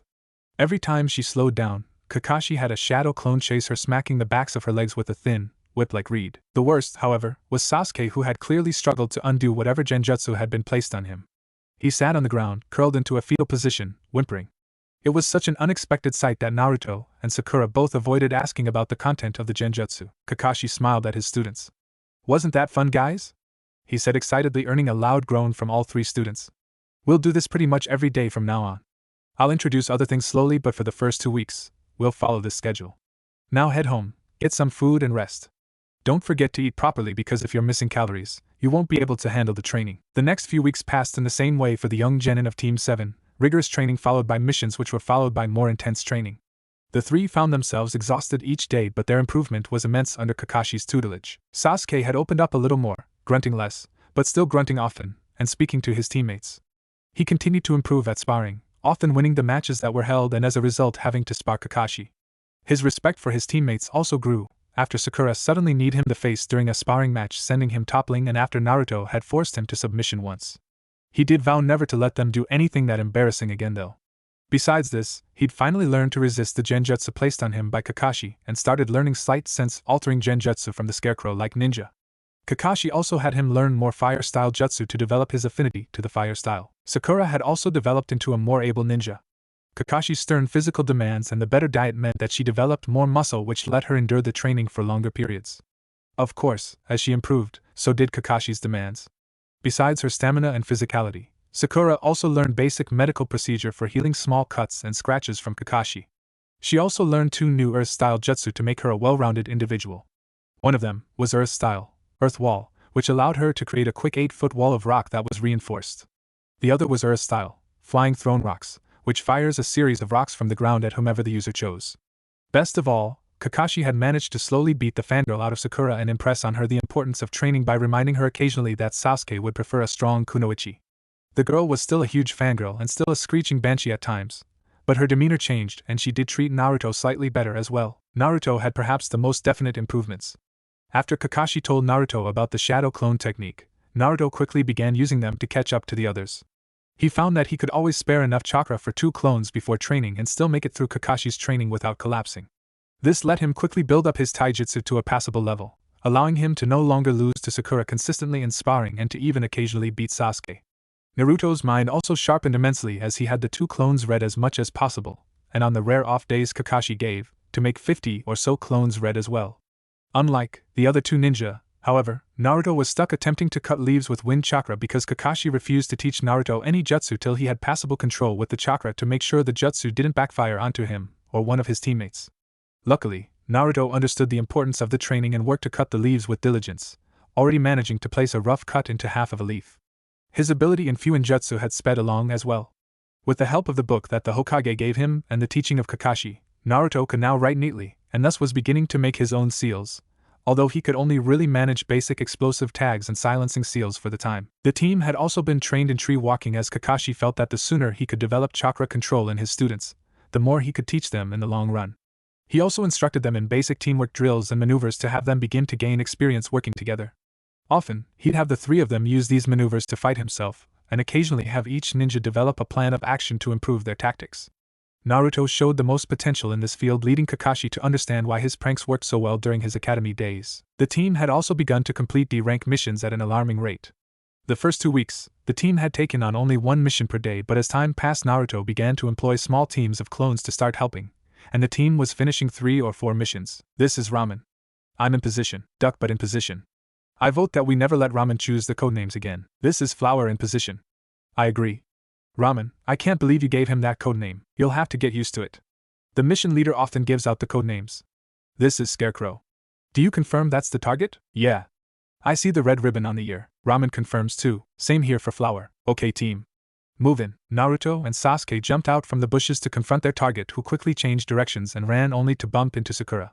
It tried to run again only to be tackled by both the boys, who quickly tied the cat up with ninja wire. This is Ramen. We've got the target. Confirm again that it is in fact that target. Scarecrow, this is Flower. It is the target. Great. Let's meet back at the Hokage's office to report with the target. As the team prepared to move back, Naruto noticed that the cat had escaped the wire and slowly began to try to escape. Before it could though, Naruto picked it up and with a quick yell of team, think fast threw the cat into Sasuke's face. Mreo! The 3 genin stood with Kakashi in the Hokage's office as a fat lady squeezed the cat. Oh my poor Tori-chan! I missed you so much, no wonder the cat runs away so much. Naruto thought as he watched the feline get fanatically trying to escape the clutches of the daimyo's wife. Yes. Feel the pain, you stupid cat. How dare you mar my perfect face? Sasuke thought as he chuckled maniacally, while Sakura worked to heal the 3 red scratches on his cheek. Good job, Team 7. 1 hour and 15 minutes. That's pretty great time for catching Tora. I think that puts you a second on the record board for capture time, Sarutobi said as he shuffled through some papers. Did you want another mission, Kakashi, or would you like to wait and return to training? Kakashi pondered for a moment before speaking up. I think for today, we will stop with missions. There are some important things I need to discuss with my team. Sarutobi nodded. Very well. Have a good day. Thank you all for your hard work. With the dismissal, Team 7 left the office and quickly made their way to Training Ground 7. What's going on, Kakashi-sensei? Sakura asked. What did you need to talk to us about? Kakashi motioned for the team to sit down. Have you realized how many missions we've completed? Naruto spoke up. Yeah. I kept track. We just finished our 25th D rank. Is that why Hokage-Aji-san asked if we wanted a new mission? Kakashi nodded. That's right. So, tomorrow, I think we'll take a C rank mission. In the meantime, since it'll be a big one tomorrow, we'll train a bit, and then I'll go over what kinds of things you should pack. The 3 genin nodded. HN, what kind of training are we doing today? Well, Sasuke, I think we'll keep on with the chakra control training. You and Naruto can only make it about halfway before you stop being able to control your chakra. Sakura, you've gotten much further but you don't have the stamina, so keep walking up and down the tree. You can take a break between every lap. The 3 genin nodded and then made their way to begin walking. As you do that, I'll go over some things you should be aware of, Kakashi said, settling down to read while he observed his students. This mission you'll probably be required to kill. If you are, do it. It's better for you to kill them than for them to kill you or a teammate. In combat, Keep each other's back, especially because bandits are known to try to outnumber shinobi in order to win. Got it. Came the voices of the 3 genin. The supplies you'll need to bring are standard B rank supplies. Because we don't know how long we'll be gone, it's best to stock up on extra things rather than what would simply be required for AC rank. Remember that over-preparation is better than under-preparation. Standard B rank supplies are 300 kunai, 300 shuriken, 100 explosive tags, about 100 feet of ninja wire, a standard medical first aid kit consisting of bandages, gauze, tongue depressors to use for splints, and floss, for empty sealing scrolls, and of course extra sets of clothing and bedrolls. All of your equipment should be stored in a marked 5th sealing scroll. Set aside about 50 kunai, shuriken, and 10 explosive tags in your pouch. You'll have a bag to put anything extra you want in. Again the genin nodded their understanding as they trained. Naruto and Sasuke were slowly nearing the 3/4 mark on the tree, and Sakura was barely completing her first lap and preparing to take a short break. Kakashi continued to review basic tactics and team formations as the team worked. 2 hours passed with the training. Naruto and Sasuke were nearing the top of the tree, competing constantly with each other. The competition provided a healthy route for the genin to improve, in Kakashi's opinion, as both boys worked hard to beat the other. Sakura had been able to improve quickly as well, finishing 6 laps, whereas before she could hardly manage 4. Proud of his achievements in improving his team, Kakashi took a moment to congratulate himself for a brief moment, and looked up. As he did, however, he saw something fairly alarming. A messenger hawk from the Hokage circled overhead before swooping down onto his now outstretched arm. It dropped a scroll bearing the official seal of the Hokage into his other palm and flew off back to its station. Kakashi opened the scroll, fluidly tearing the wax seal on the outside, and analyzed the coded message quickly. Scan once now. Read twice later. The motto his own sensei had taught him for reading messages hung in his mind. Naruto, Sasuke, Sakura, stop. Come over here. We've got an important mission. As he did, the 3 genin quickly made their way to their sensei's location. What's up, sensei? I thought we weren't taking any more missions today? Sakura asked. That's usually right, Sakura. But sometimes, the Hokage may send out a mission if it's important enough. Now, I've got the general information here. Let's go get dinner and I'll brief you guys over the meal. The genin nodded. So, ramen, right? Naruto said. No way, Baka. At least let our last meal before an important mission be something a little healthier. Come on, Sakura. It's not like we need something healthy really with all our training. You aren't gonna get fat just because you ate a bowl of ramen. That was a big change for the team too. Naruto no longer called Sakura with the honorific chan, which shocked her when he suddenly stopped about a week after the formation of the team. I wonder if I did something, she thought. No way. He's probably just trying to make us feel guilty so he can steal us from Sasuke-kun. I agree with Sakura today actually. We had ramen for lunch. Sensei, why don't you pick? I suppose so, Sasuke. Kakashi said, earning the same weird look Naruto always gave him when he interpreted Sasuke's grunts. Sasuke says he thinks we should eat something different since we had ramen for lunch. How do you understand what he's saying? Naruto yelled. Someday I'll teach you. For now, let's go eat some sushi. As the team sat in a decent sushi place that Kakashi brought them to and began to eat, Kakashi began to review the details of the mission. 2 days ago, Team 8 and Team 10 accepted a joint C-rank mission. It appears that certain genin on both teams became impatient with the D-rank missions and as a result were given a collaboration mission to ensure that things could go better. It was an escort mission for a bridge builder to the Land of Waves, a small island. On the way there, however, the Team 18, as we'll call them, encountered a team of Chunin who were attempting to assassinate the bridge builder. The bridge builder appears to have lied about the nature of the mission due to finances. Kurenai, the leader of Team 8, interrogated the 3 Chunin and has determined that they were hired by Gatu, the shipping tycoon who is currently the dictator of the Land of Waves, to prevent the building of a land connection to the poor country. A land connection would ruin his hold on the island and provide access to trade for the people. The 3 genin all had pieces of paper on which they were scribbling notes, hastily writing important details to study. Kakashi smiled proudly, pleased that they had absorbed that lesson from him. Because we know that the enemy will have understood that the Chunin failed, the next assassin sent after the bridge builder, Tazuna-san, will be a jonin or a group of jonin, which would prove difficult even for 2 jonin to handle, while with genin that may need defending. What rank do you think this mission will be? An A rank mission. A team of jonin plus other jonin on jonin combat. Good job, Sasuke, Kakashi said with another smile. I'm glad you remembered my lecture, sensei. What the hell did team say? Oh, that's right. He said a rank because there's 3 jonin, enough for a small team, and jonin on jonin combat. That makes sense. Sasuke-kun is so smart, Sakura said, batting her eyes in the brooding Uchiha's direction. Anyway, Kakashi continued. This is why we're being assigned. We will provide backup to the teams currently on the mission, and will stay with Tazuna till the bridge is complete. Because this is an A-rank mission, we'll have to redo our plan. You need to get enough supplies for 2 A-rank missions. Here's what that consists of. Kakashi handed the 3 genin small pieces of paper with the needed supplies written on it. Besides this, we'll require some extra prep. Naruto, can you send a few clones to read up on the Land of Waves? It'll be beneficial to have a ninja on the team who's an expert. Also bring your sealing supplies. It's always good to have those. Sure, Sensei. Sakura, get bonus medical supplies since you're probably best equipped for it. You'll have to look after Team 8 and 10 too. The Pinkette nodded while scribbling the orders down onto the sheet that had all the other important information. Sasuke, I want you to procure some extra tools such as smoke bombs and flash bombs. Also procure a pack of soldier pills to make sure that we have a tool for continuing when tired. Sasuke grunted his approval. Great. It's currently 6:32 p.m. We'll meet promptly at 5 a.m. and get a second briefing directly from the Hokage. Understood? Hi, Sensei. The 3 genin said and then immediately took off to complete their required tasks. The 3 genin sat on a bench in front of the Hokage's office. Where the hell is Sensei? Naruto yelled. It's 8 in the morning. He's 3 hours late for an A-rank mission, Sakura nodded. You'd think he'd be on time for our first big mission at least, Sasuke grunted. Team, you know that none of us can understand your stupid grunts. Naruto baka. Don't talk to Sasuke-kun like that. As they argued, a puff of smoke appeared in front of them as Kakashi appeared. Yo, you're late. Naruto and Sakura yelled at Kakashi. Sorry.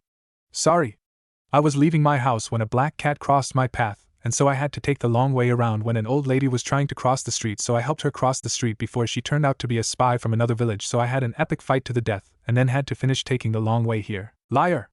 The 2 yelled again. Anyway, let's go meet the Hokage, Kakashi said with a nice smile and began walking into the office. After a short briefing with the Hokage, who simply informed the team that Team 18 had backtracked to a small town 4 hours away with Tazuna, the team took off quickly, moving to reinforce the others.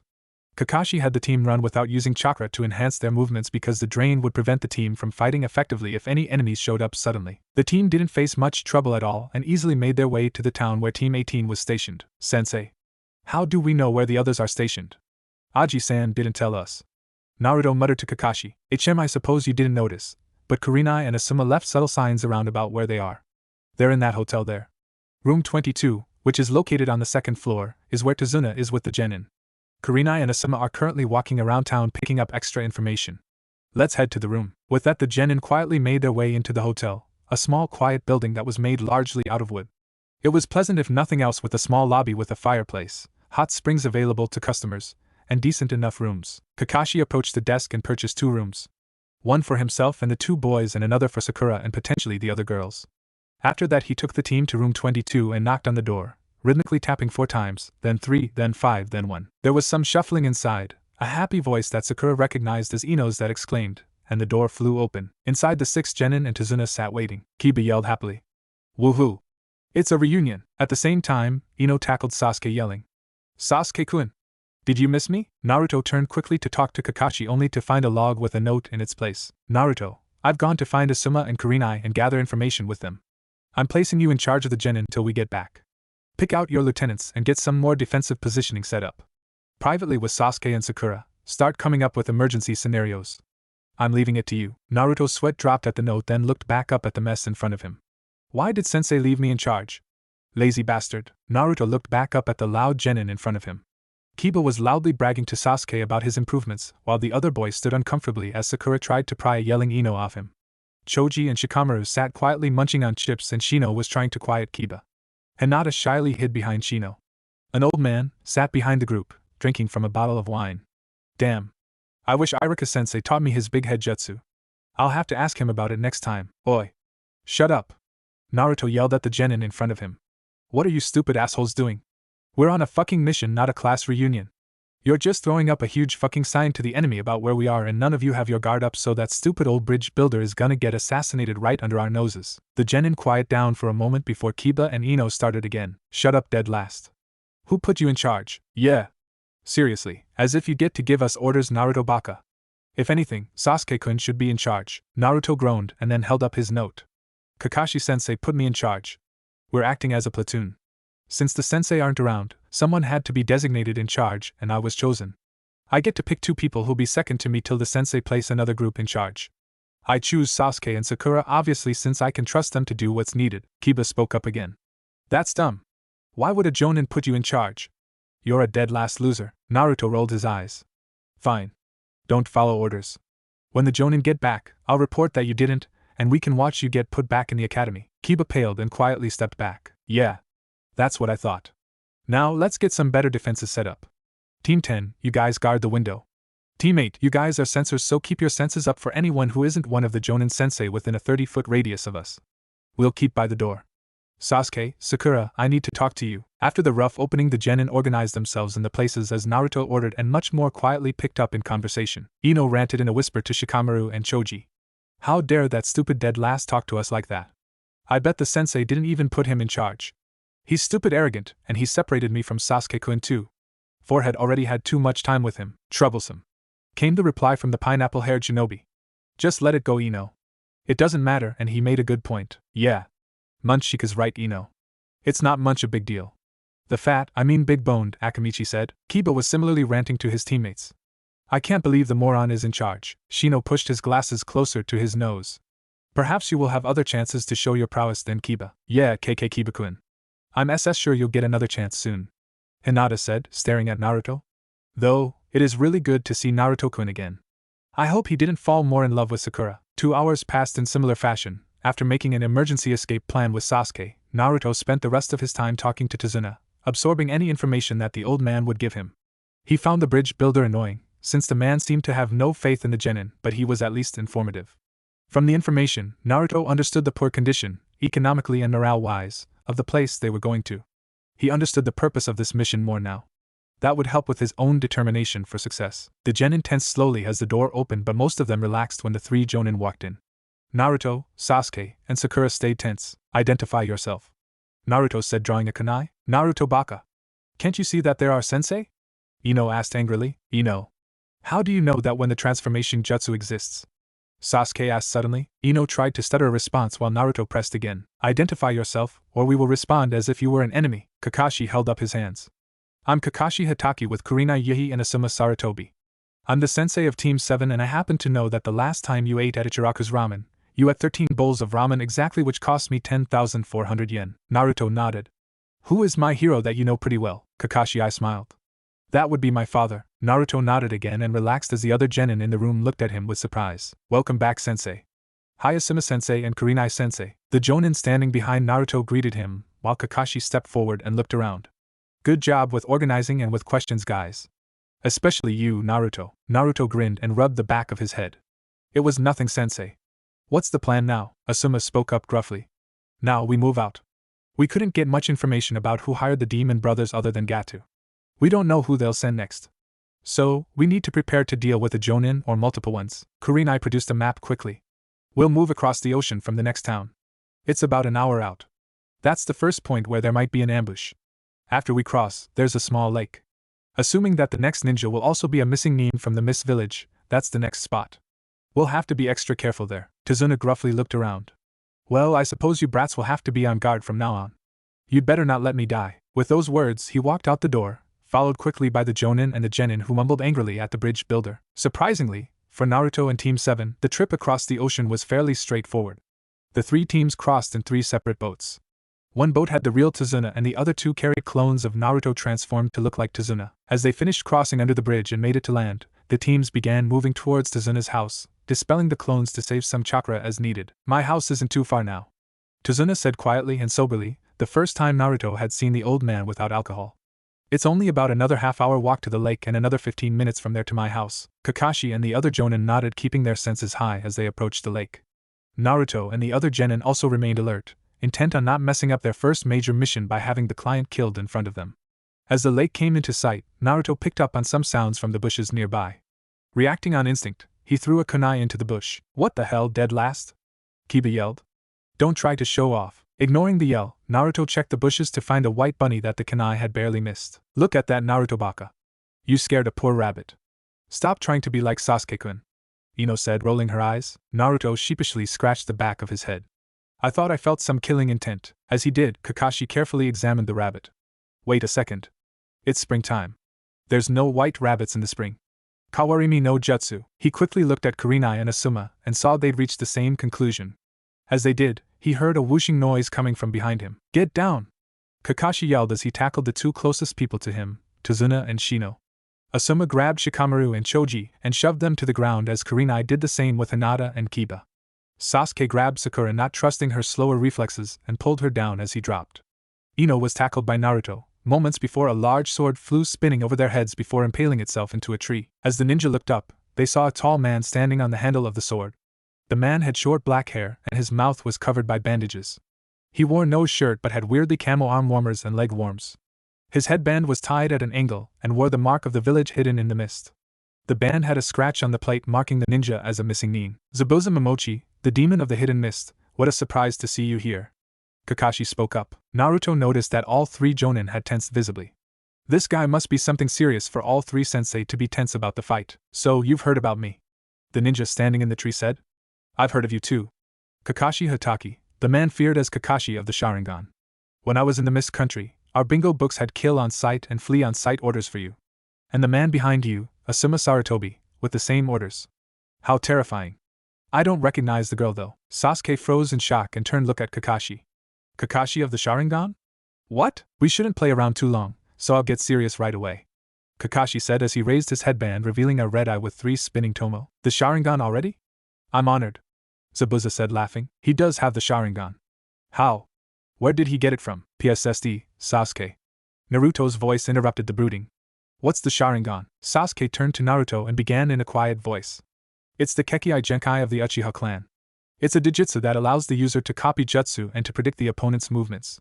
I don't know how Kakashi-sensei got it though, so this fight should be over fast, maybe. The fact that he's using it already must mean this guy is pretty tough. Zabuza held up his hands and began forming seals as Asuma barked at the genin to defend Tazuna. Kurenai prepared to place Zabuza in a genjutsu as Kakashi began copying the hand seals. Before anyone could start fighting, however, 3 Sanban hit Zabuza in the neck, knocking him from the tree. A few meters away, a swirl of ice and water revealed a boy about the age of the genin wearing a white mask with red marking and the symbol of the hidden mist. Thank you for distracting him long enough for me to get him. I have been tracking Zabuza for quite a long time. Kakashi stepped forward, covering his eye and checked the pulse on Zabuza. He's dead, he announced to the others. He drew a kunai and stabbed both of the dead ninja's arms. Yeah. The blood pressure is lower too. He stood back up and then moved away. Thank you for your help, Hunter Ninja-san. The Hunter Ninja picked up Zabuza's body and disappeared in a swirl of ice and water. Kakashi turned to the genin, who were still shocked by the fact that a ninja appearing their age killed a jonin. Well, Tazuna-san. Off to your house we go. The ninja escorted Tazuna to his house without any problems, and they quickly set about organizing defenses around the house. The jonin stopped to talk to Tazuna and his daughter, Tsunami, explaining what they planned to do and how escort and defense details would take place. After doing so, Kurenai set about helping Tsunami cook enough food for all of her visitors as the 2 male jonin pulled the genin aside to explain how things would work to them. Asuma began the explanation first. Alright. Team 7 has been gracious enough to agree to defend the bridge and Tazuna for us.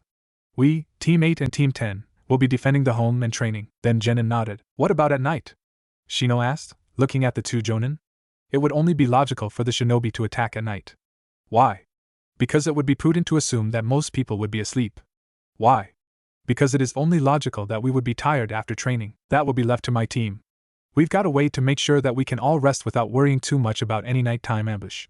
Kakashi said, nonchalantly reading his little orange book, getting glares from all the females in the room. We have something more important to share though, Asuma said. Kakashi, you explain? Kakashi nodded. Zabuza is probably still alive. The statement immediately earned loud exclamations of surprise and outrage from all of the genin. Kakashi held up a hand to quiet them, and continued. Hunter ninja are supposed to dispose of the body on sight. Even when a bounty is required, they simply take the head and then burn the body to prevent their country's secrets from escaping. The fact that the Hunter ninja we encountered simply shined away with the body means that he's working for Zabuza. The team got eerily quiet while Tazuna spoke up. Isn't it possible that you're just overthinking this? He said quietly, voice quavering with fear. We could be. But even then, they'll most likely just send someone stronger. We shouldn't take the risk, Kakashi said, standing. Come on then. Let's go eat, and then head to bed. Naruto, your clones are what we're using as nighttime defense. Naruto nodded. Sounds good, I was making some anyway. About how many should I have? You can make as many as you want since sleeping will rebuild your chakra. Naruto grinned. Awesome. Somewhere else, the Hunter ninja set Zabuza's body to the ground. After doing so, he removed the bandages from Zabuza's mouth and pulled a pair of scissor-like tools. Let's see. I think I'll drain some blood first. Suddenly, Zabuza's hand shot up and grabbed the ninja's wrist. I can do that myself.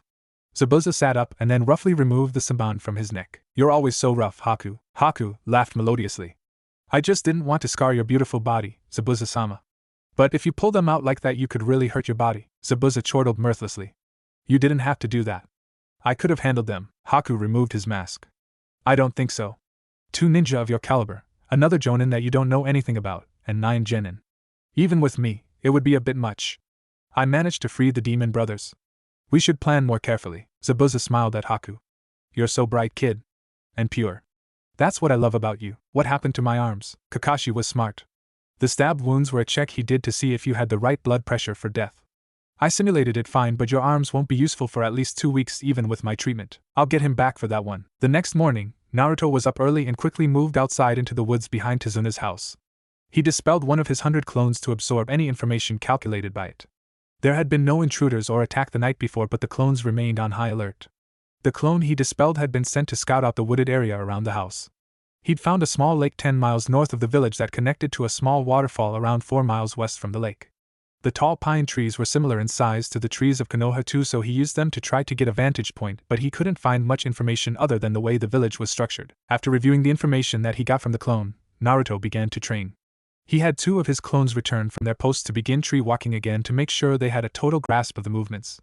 Then, he grabbed a left and set about to cutting it with chakra. I'm surprised you're up already, Dobe. Came a quiet voice from the direction of the house, interrupting Naruto's conversation. Naruto looked up to see Sasuke walking towards him from the house. I was up before you, Sleeping Beauty. I don't know what you're talking about. Sasuke rolled his eyes. I think it was more that you couldn't sleep because of Kiba's snoring. Why couldn't we get Shino in our room again? Naruto scoffed. Because Shikamaru called him first. He said Kiba was way too troublesome and that you and I were troublesome enough to deal with him. Sasuke sighed. What are you working on? I've got 2 clones working on tree walking and I'm working on cutting this stupid leaf. Sasuke grunted, jealous of the Dobe's ability to do multiple things at once using the clones. Still, there was a grudging respect considering that he didn't have nearly enough chakra to even perform the jutsu once. Not that he hadn't tried. Flashback. I demand that he teaches me that jutsu. Sasuke yelled at Kakashi angrily. How come some Dobe gets a jutsu that speeds up his ability to learn instead of me? I'm the last Uchiha. I need that power to get my revenge, Kakashi sighed. You don't need it to get revenge. Itachi doesn't know that jutsu well enough to use it more than once. Even I can barely make 5 clones. You don't have the chakra yet. You don't know what Itachi's capable of. He slaughtered my whole clan. I demand that I be taught that jutsu. Naruto spoke up. Sensei, I'm willing to teach it to him. Both Kakashi and Sasuke turned to Naruto in shock. What? I mean, he is my teammate. Plus, like you said, even if he can use the jutsu, the chances of him being able to use it like I can are minimal. Kakashi nodded, suppressing another sigh. Fine. Show him. Naruto took the time to show Sasuke the hand seal, explain the theory, and how to use the jutsu. Sasuke channeled his chakra, gathering most of it, and then called out the jutsu. Shadow Clone Jutsu. As he did, he felt his chakra drain and heard the puff of smoke. He collapsed to his knees, panting, and too tired to stand. He looked to the side to see a clone that looked pale and lifeless, similar to the clones he'd seen Naruto create during their time at the academy. You didn't use enough chakra, Naruto said quietly. Sasuke looked up from his position on the ground, breathing hard. The jutsu took away most of his chakra. He didn't feel like he could even stand with his remaining reserves. Sakura fussed over him, and he couldn't even ward the fangirl of. Around them, about 20 of Naruto's clones continued doing the tree climbing exercise. Damn. How much chakra does Naruto have? He thought. Never mind. Not using that jutsu for a long time. Good idea, Kakashi said with an eye smile as Naruto laughed at his teammate. End flashback. Sasuke shook himself from his memory as he began to start walking up the tree again. Where's Sakura, Dobe? Naruto turned to Sasuke as he continued to channel wind chakra towards the leaf. I guess she's still asleep. Should we wake her up? Sasuke continued walking up the tree, moving slowly to tax his chakra reserves and his muscles more. I'm not doing it. That room has 2 fangirls, her and Ino. Even if Sakura's gotten better, I'm not dealing with Ino at 4:30 in the morning. Naruto rolled his eyes. I'll send a clone to do it. He dispelled one of the clones that was tree walking, absorbing the information from the clone. He made another clone which took off to wake up Sakura. With that, Naruto returned to cutting his leaf. By the way, team, what made you think about Sakura? Naruto asked. I assumed she'd want to train a little since we're defending the bridge today. Oh. I see. Naruto said, throwing Sasuke a huge grin. You sure that's all? Dobe. Yeah, team? Shut up. Naruto burst out laughing at his teammates' words and Sasuke smirked before they both resumed training. Naruto 3.0 made his way to the window to the girls' room and gently rapped on the glass. Sakura immediately woke up and opened the window. What are you doing here, Naruto? And why are you here so early? Boss and team sent me to wake you up. You coming to train? Sakura sighed. Yeah, hold on. As Sakura gathered her equipment and tied her headband to her head, Naruto looked around the room before noticing something. Wait. Is Ino naked? The words left his mouth, when Sakura, realizing the blunder, threw a kunai that hit Naruto between his eyes, dispelling the clone. Ino should have known better, but stupid Naruto's a pervert too. Naruto shot backward, blood dripping from his nose as the memories from his clone returned to him. He sat up and wiped the blood from his nose, ignoring Sasuke's strange look. I forgot that it's not just guys that sleep naked, Naruto said by way of explanation. Sasuke snorted, now standing upside down on a tree, shooting thick streams of fire to knock pine cones down by burning only their stems. Kakashi had taught him this jutsu, a basic fire-starting jutsu, to show him that even the simplest technique could make their way into fights. This jutsu, he'd explained, was great for hitting through cracks and small holes. Naruto baka. Stop being a pervert, Sakura yelled as she walked up to the two training boys. Sorry, Sakura. I didn't think that she'd be sleeping naked. Sakura rolled her eyes and pulled a scroll from her pouch. The scroll contained instructions for Earth style, Swift Earth, which allows the user to move the earth in front of them within a certain range to move swiftly backwards like a conveyor belt. This jutsu, Kakashi said, would give her evasion and help the team set up powerful combinations. Naruto, lend me a clone. I'm gonna practice this jutsu on him. Naruto nodded, making a clone for her, and then returned to his own training. He'd managed to create a clean cut through half of the leaf. If he could create that cut all the way through the leaf, he could move on. Team 7 made their way back to the house 2.5 hours later, to find that the other genin were finally awake and currently eating a simple breakfast of rice and natto that Kakashi and Asuma prepared. Sasuke-kun! Ino yelled as she tackled him. Where have you been? Were you working out? You're all sweaty and manly. Someone get her off me. Please. I beg you. Oh, Sasuke-kun. You're so silly, Ino said, cuddling closer as Sakura tried to pry her off. Ino pig, get off Sasuke-kun! Sakura yelled. As the girls fought over Sasuke, Naruto picked up his own share of breakfast and found a seat near Hinata. Thank God, you're not like them, Hinata-chan, he said. Eep. With that, Hinata turned red and promptly fainted, falling backward only to be caught by Kurenai. We'll have to work on that, the older jonin said before carrying Hinata to her room. Naruto turned to Shino. Why did she pass out like that? Shino shrugged simply. I am not sure. Perhaps she is not feeling well, he lied. Naruto nodded.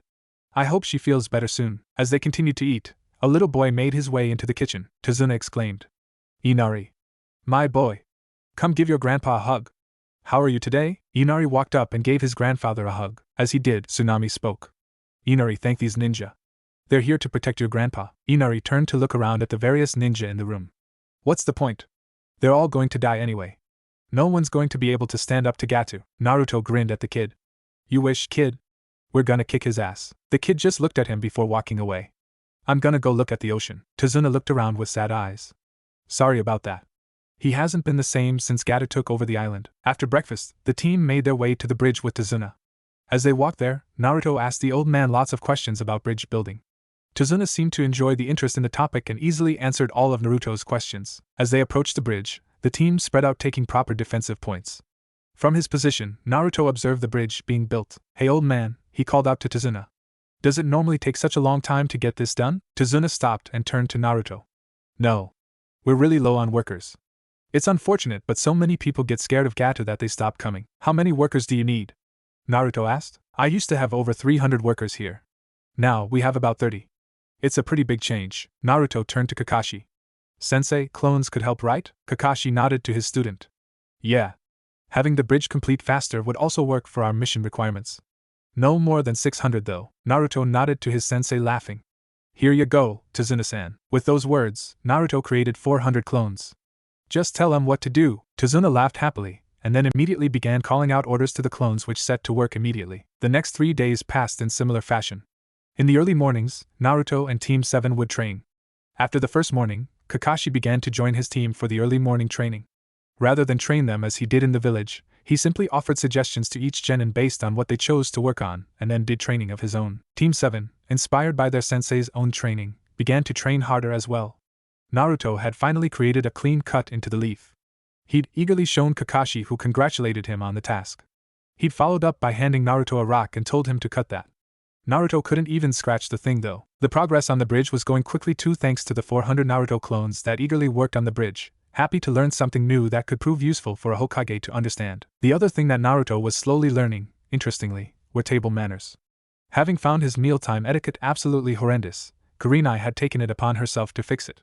Every time he messed up, she often forced him to relive his kiss with Sasuke. As a result, Naruto quickly matured into a more polite eater. Inari often still spoke rudely to the ninja, but the ninja just ignored him, having heard the story of Kaiza from Tazuna. Flashback. As the ninja sat in Tazuna's house eating together when Sakura noticed a picture on the wall of Inari, Tazuna, Tsunami, and some man whose face was torn away. Say, Tazuna-san. Who's the man whose face is torn away here? Tazuna looked at the picture and sighed sadly. That man was the man who was the hero of our land, Kaiza. Inari suddenly stood up and ran out of the room. Tsunami got up and began to follow. Father, I told you not to talk about him around Inari. What happened to him? Kiba asked bluntly, earning a smack on his shoulder from Shikamaru. Tazuna sadly looked up. To understand what Kaiza meant, you have to understand Inari as a child. He was a shy child without any friends. The local children bullied him, and his only companion was a small puppy. One day, the group of bullies found Inari and the puppy at the harbors and pushed both of them into the water. The puppy could swim. Inari, however, could not. TT, that's horrible. Hinata said. Inari fainted, but when he woke up, he found Kaiza had saved him. Kaiza told Inari that a man would choose a life of no regrets, and for that reason should protect the things precious to him with both arms no matter what. With that, Inari's hero became Kaiza. They were inseparable like father and son, and Tsunami really came to love Kaiza. They were married soon after. Naruto frowned. There was definitely bad news coming up. He was the kind of man the city needed too. Once, during a flood where the dam was overflowing, Kaiza swam through the current and tied a rope to the gate so the village people could pull it closed. He was the city's hero. That was till Gata came to the village. The smiles left the faces of everyone in the room. What happened? Kakashi asked. Gata had Kaiza publicly executed. He had him dismembered, then cut his stomach so that he would die slowly. With that, Inari lost all hope and courage and all faith in heroes. The whole town changed. End flashback. After another long day of bridge building and eating, the ninja were relaxing quietly in Tazuna's house when Naruto suddenly stood up and began to walk outside. Where are you going, Naruto? Kakashi asked. Naruto turned around for a moment. I just want to walk around and work on some stuff. Don't worry, my clone are already in position and I'll be fine. Kakashi nodded. Have a good walk. Naruto nodded and walked quietly out. He found a quiet clearing full of soft plants. There he sat and read his book on Fuinjutsu. He felt strangely drawn to it, and reading it comforted him. There he sat and eventually, let sleep take him. Haku stood by Zabuza and sighed. Zabuza-sama, we're out of medical herbs. I'm going out to get some more. Zabuza nodded. Good. The faster I heal, the faster we can complete this job. Haku turned to the demon brothers. You aren't allowed to let him stand up. Turning back to Zabuza, Haku kept talking. I sent a message to him.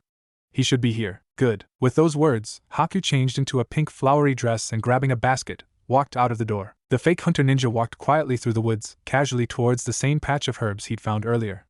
As he approached it though, Haku noticed that someone was asleep in it. Cautiously, Haku made his way near Naruto, recognizing him as one of the 9 genin that were defending Tazuna.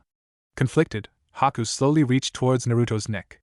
Cursing his softness though, he instead shook Naruto by his shoulder. Hey, wake up. You'll catch a cold if you sleep out here. Naruto groaned and opened his eyes to see a beautiful face above him with a heart-shaped face, beautiful chocolate brown eyes, and full lips. He immediately muttered, Tenchi? The girl giggled out. I'm afraid not. You aren't really dead. Naruto sat up blushing quickly. Whoops, Haku laughed again. That's okay. I was simply picking some herbs for a friend who was hurt when I saw you here. I apologize if I woke you too early. Naruto shook his head. Nah. I should have been awake. Would you like some help picking those herbs? Sure. Naruto spent the next half hour helping Haku pick herbs as they talked. Haku explained the concept of precious people to him, which Naruto agreed with heartily. Then Haku stopped. That should be plenty. Time for me to leave. Thank you, Naruto-san. Naruto nodded. Any time. Have a safe walk home. Haku thanked him and began to walk away. By the way, I'm a boy. Naruto fell over. First I kiss Sasuke. Now I call a boy an angel. What's happening to me? 5 more days passed with the same schedule for the genin. Not much change for the Konoha ninja, other than that they improved. Team 8 and Team 10's genin were currently improving at tree climbing. Team 7, long having mastered the technique, had moved on. They'd begun to learn water walking and all 3 genin were decent at it. Sasuke was the fastest to pick up on the technique thanks to having both a decent chakra pool and decent control. Sakura had picked up the technique quickly, but she could not sustain the walk for long. As a result, Kakashi had her run laps on the water till she fell in, always having a Naruto clone on standby or himself to prevent her from suddenly fainting and drowning. Naruto had struggled with the water walking due to his poor control at first, but easily learned the technique using his shadow clones. The sheer repetition and the 24/7 practice made him learn it easily.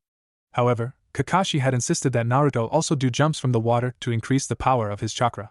He had Naruto do squats in the water and then jump as high as possible before landing on the water without sinking in. The control required to do that proved difficult and tiring as well. Naruto had also learned to make sealing scrolls during his time working with Kakashi. Not particularly useful for any coming battles, but still useful in the long run. During the nights, Naruto had gotten closer to the other genin as well. He spent most of his time sitting either with Sasuke and Sakura, reading quietly as Sasuke brooded and Sakura fangirled. Other times, usually in the evenings, when Ino and Sakura fought over Sasuke and the poor boy was trapped in between, Naruto hung out with Shikamaru and Choji. He enjoyed playing games of shogi with Shikamaru and occasionally Shino, Kakashi, and Asuma. He found the games fun. He and Shikamaru played the most, and nearly almost always ended in draws.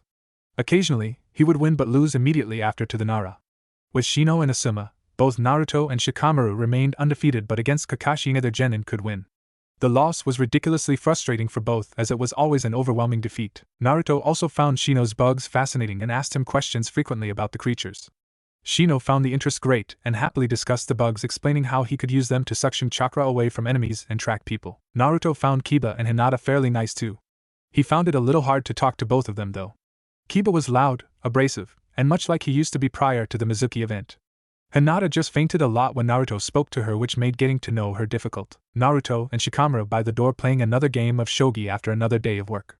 The boys played calmly while Kakashi sat nearby while reading his little orange book and examining the game between the Naruto and Shikamaru. Sasuke was sitting with Shino while the three girls sat together gossiping about something. Kiba was talking about something with Choji as Asuma and Kurenai sat together talking in hushed tones. Tazuna sat drinking as Tsunami finished doing the dishes. Inari sat glaring at the genin in the room. Suddenly he burst out, "Why do you guys try so hard? No matter how hard you train or what you do, you'll never be any match for Gata's men. No matter what glorious claim you're making or how hard you work, you need to realize that when facing the strong, the weak will always die." The room became deathly quiet, and the only sounds was a wooden tap as Naruto moved a shogi piece forward. "I couldn't agree more. That's why we're gonna beat him. We're not like you, we aren't crybabies." Inari stood up and banged his hands on the table, tears streaming from his eyes. "Shut up. I don't want to be like you. I'd hate to be like you. What the hell do you know about me or our country? You don't know anything about me. You guys are always acting so cheerful and playing around. You guys don't know anything about how hard life is." There was a sudden crack as the table crunched under Sasuke's fingers. Sasuke looked up at Inari, shaking.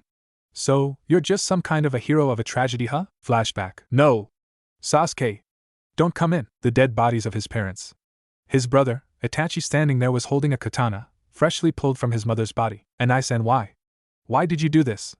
"The entire clan." A kunai whizzed by Sasuke, cutting through his shoulder. "That was foolish of you, Sasuke," Itachi said coldly. Sasuke looked on, horrified as Itachi's eyes transformed. "Tsukuyami." Sasuke's body collapsed. "For the next 1,000 hours, you shall witness the events of tonight. In detail." A moment passed and Sasuke looked up at his brother. "Why? Why did you kill everyone?" Itachi looked at Sasuke passively. "They were a tool for me to measure myself with." "What?"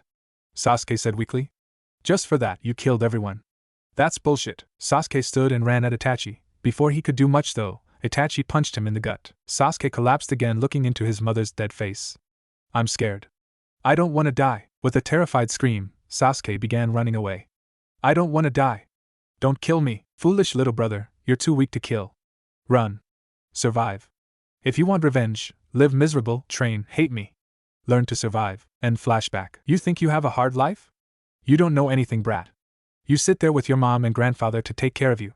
You've got food to eat, a roof over your head. You don't end up walking into the same house where your family was slaughtered every day." Sasuke angrily moved to punch Inari, but before he could, Naruto's fist slammed into his face. "Chill, team. It's not like you're the only one pissed about what the brat said," Naruto said, cracking his knuckles. "Come on. Let's go work your anger off." Sasuke stood, wiping a little blood away from his face as he did. "Yeah. Let's go." With those words, Sasuke walked out the door, with his hands quietly in his pocket. Naruto turned to Inari. "He's right, you know? You have people to care for you. Some of us don't have that luxury." "Sensei. We're gonna spar till team calms down." Kakashi found Inari sitting down on a pier looking out onto the water with a picture of Kaiza. "Sasuke didn't mean to be so harsh," Kakashi said, startling him. "Neither did Naruto, I suppose. Sasuke's family was killed before his eyes. Naruto never knew either of his parents. They'd had pasts much rougher than yours, believe it or not. Yet they both never cry. They both work hard. Naruto especially never lets what others say affect him, keeping his path on his dream. They're probably sick of crying. Naruto probably understands your feelings better than most people. Sasuke understands wanting revenge too. They both probably care about you because you're a little like they were as kids." Sakura sat quietly in her room. Finally, it registered why on that first day, during the test, Sasuke had snapped at her when she criticized Naruto's lack of parents. They're the same. They both don't have parents to care for them. I was so horrible to Naruto. That thought moved Sakura to tears, regret piling up from her treatment of Naruto over the years. He's changed so much too. I really owe him an apology. The next morning, all the ninja gathered in the main area. Naruto and Sasuke had sparred late into the night but eventually had returned to sleep. The boys seemed to have bonded over the experience, and whatever they talked about seemed to have relaxed them both. That morning during training, Sakura had apologized to Naruto as well, who happily forgave her. After the morning, he returned to calling her Sakura-chan, which Sakura happily accepted. The ninja gathered in the room because due to the bridge being almost entirely finished, any attack on the old bridge builder would come the day of. Naruto would leave behind 5 clones to defend Inari and Tsunami, but the rest of the force planned to join Tazuna at the bridge for a last-day battle. In the woods, further away, Zabuza swung his sword happily. Full recovery. Let's go get a severed head. Haku nodded, donning his mask and prepared to move as the demon brothers finished cleaning their weapons. Time for revenge. They said eerily at the same time. Yeah? I'm getting 50% of the money, right, Zabuza? After all, I'm doing you a huge favor. A tall man behind Zabuza said. His black cloak swished as he stepped into the light, the red clouds on it swirling around him. A strange sword hung on his back, wrapped in bandages. His shark-like skin and sinister grin belied his bloodthirst. Yeah, Kisame. You'll get your share. What's up with the funny clothing? That's not something you need to know about. Now, let's get going. I'm looking forward to a decent fight and some great cash. When the ninja arrived at bridge, the 2 workers present at the moment were found lying on the ground. They weren't dead, but they were unconscious and extremely cut up. Tazuna ran up to one of the men and shook him. Sanda, what's wrong? Who did this? Tazuna-san, I think we know who did this, Kakashi said, pointing to the edge of the bridge. There, 5 shinobi stood. Zabuza and Haku were easily recognized by the genin. Team 8 and Team 10 exclaimed at seeing the demon brothers giving away their identity to Team 7, who began to formulate things based on what the things they heard from the other 2 teams during their time over the last 2 weeks. The last ninja, however, none of the genin recognized. The jonin, however, immediately recognized him. Kakashi groaned. Kisame Hashigake. 2 of the 7 Miss Swordsmen are here, great. Zabuza called for backup, and this one is more dangerous than he is. Naruto spoke up. More dangerous than Zabuza, the demon of the hidden mist? Kakashi nodded. Yeah. Zabuza is classified in our bingo book as an A-rank ninja. There's not even flee on sight or kill on sight orders. Just a bounty of 20 million yen. Kisame, on the other hand, is an S-rank ninja in our bingo book with direct flee on sight orders. The other ninja complicate things. What's the plan, Asuma, Kurenai? As the other jonin quickly formulated a plan, Kakashi called out to the enemy ninja. Zabuza, you brought friends. The mist jonin laughed out. Well, considering you had 2 jonin with you, it was only fair. Not to mention you have so many genin too. I guess that's fair. But you picked a big bad wolf as your backup. I didn't know we could invite animals to the party. Kisame laughed loudly. I like you, Kakashi. I'm gonna enjoy tearing the skin from your body with my sword. I'll warn you now, it doesn't cut. It shreds and best of all, absorbs chakra. Kakashi turned lightly back to his team. What's the plan? Asuma nodded at Zabuza. Why not let Kurenai and I deal with him? We'll leave Kisame to you. Kakashi nodded. You owe me for that. Should have left the couple thing out of the fight. The 2 blushed. We aren't dating. We'll just take him down quickly so we can both back you up. Kurenai said. Yeah. Fine. Naruto, Sasuke, you're taking down the fake hunter ninja. Sakura, you're guarding Tazuna. Hi. The 3 ninja called out, preparing for battle. Asuma spoke next. Team 8 and Team 10, the demon brothers are yours. There's 1 for each of you, but watch out for their teamwork. Got it. The 6 genin responded. Zabuza laughed. Look at them, making plans. Haku, kill them all. The boy nodded, moving forward. He rushed in quickly to slaughter his opponents, drawing Samban. Before he could do much, though, he was countered by Naruto, and Sasuke stopped the shinobi's movement using kunai, and then quickly, moving in coordination, moved the hunter ninja to the side of the bridge. Zabuza looked at the small battle and grinned.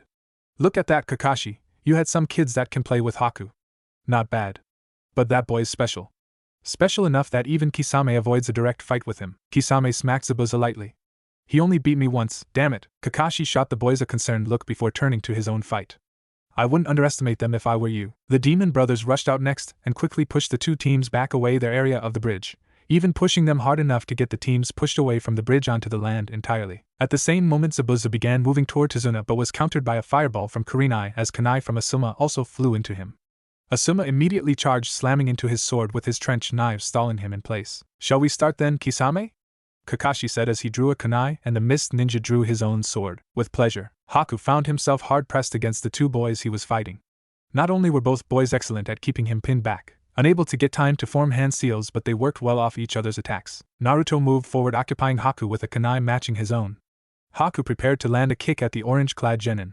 Before he could, however, Sasuke jumped over Naruto, landing a kick to Haku's face, disorienting the boy and causing him to stumble. The stumble gave Naruto just enough time that he could close in himself to the boy, slashing at him with a kunai. Haku managed to step back quickly, avoiding most of the cut but not unscathed, as the kunai left a small cut on his chest. Responding quickly, trying to buy a little time, Haku threw his Senbon at the two genin while moving backward. The Senbon caused both Naruto and Sasuke to hesitate, forcing them to either dodge away or block, which gave Haku just the time he needed. The masked boy quickly formed a few hand seals and called out, "Water style, water bullet jutsu." The boy quickly spit out 6 hand-sized balls of water at the Konoha genin, forcing Naruto and Sasuke to dodge away from the balls. Each missed shot hit the ground, hit with such impact that it cracked the concrete a little. "Damn team. He's got the counter to your element," Naruto said as he moved in on Haku again, throwing 3 kunai to keep his hands from forming more seals. "Shut up, doe. If you'd have finished learning how to control your damn wind chakra, then we could have overpowered this fool." Sasuke pushed in behind Naruto, forming his own hand seals as Naruto closed in on Haku. Naruto quickly engaged Haku with a combination of punches and kicks. He threw a straight punch at Haku's head, which the boy blocked quickly, only to notice a stamp kick from the blonde aimed at his knee. He jumped over the kick, but before he could do much else, Naruto used his headband as a weapon, head-butting Haku in the stomach, knocking him back a bit. Naruto moved in again, drawing a kunai too as he did, aiming slashes at his opponent's weak points. Haku again found himself pressed by the blonde genin, who wasn't anything special. Haku was far more experienced, of course, and quickly used a Senbon to block a slash, causing the boys to clash. Naruto pressed his kunai against Haku's Senbon, pressing hard to overwhelm the boy with his strength. "Looks like we're tied," Naruto said to Haku, grinning hugely. "Perhaps. But you are at a disadvantage. You see, I have one hand available." Naruto gave the boy a strange look. "What?" Suddenly Haku quickly made hand seals with one hand and announced, "Ice style, 1,000 needles of death." The water from the previous water bullets suddenly rose, hardening into ice and forming 1,000 Senbon. "Ah shit," Naruto said. "I cannot get hit by that." Channel chakra to the legs, use the chakra to push backwards. Naruto shot away from his location as the icy needles crashed into his former location. As he hurtled backward, Naruto tossed 2 kunai at Haku, which the boy blocked. "Fire style, flaming spear." The words caused Haku to stop in shock as Sasuke launched a thin stream of fire which was under Naruto's army.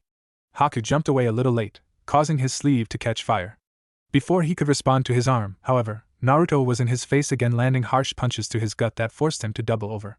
The punches were followed a speedy spin kick that sent him flying back. Haku looked up from his place to see Naruto and Sasuke standing beside each other, both preparing to engage the boy again. "I had hoped not to use it.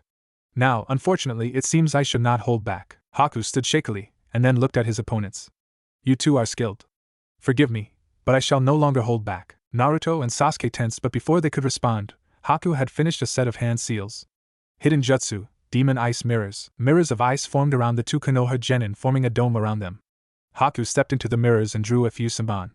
In a second, the 2 genin had Senbon stabbed into them as Haku's image flew from mirror to mirror. "Shit," Naruto said. The demon brothers easily pushed the genin of Team 8 and Team 10 away from the bridge closer to the area near Tazuna. "Gozu, you handle the team with the dog.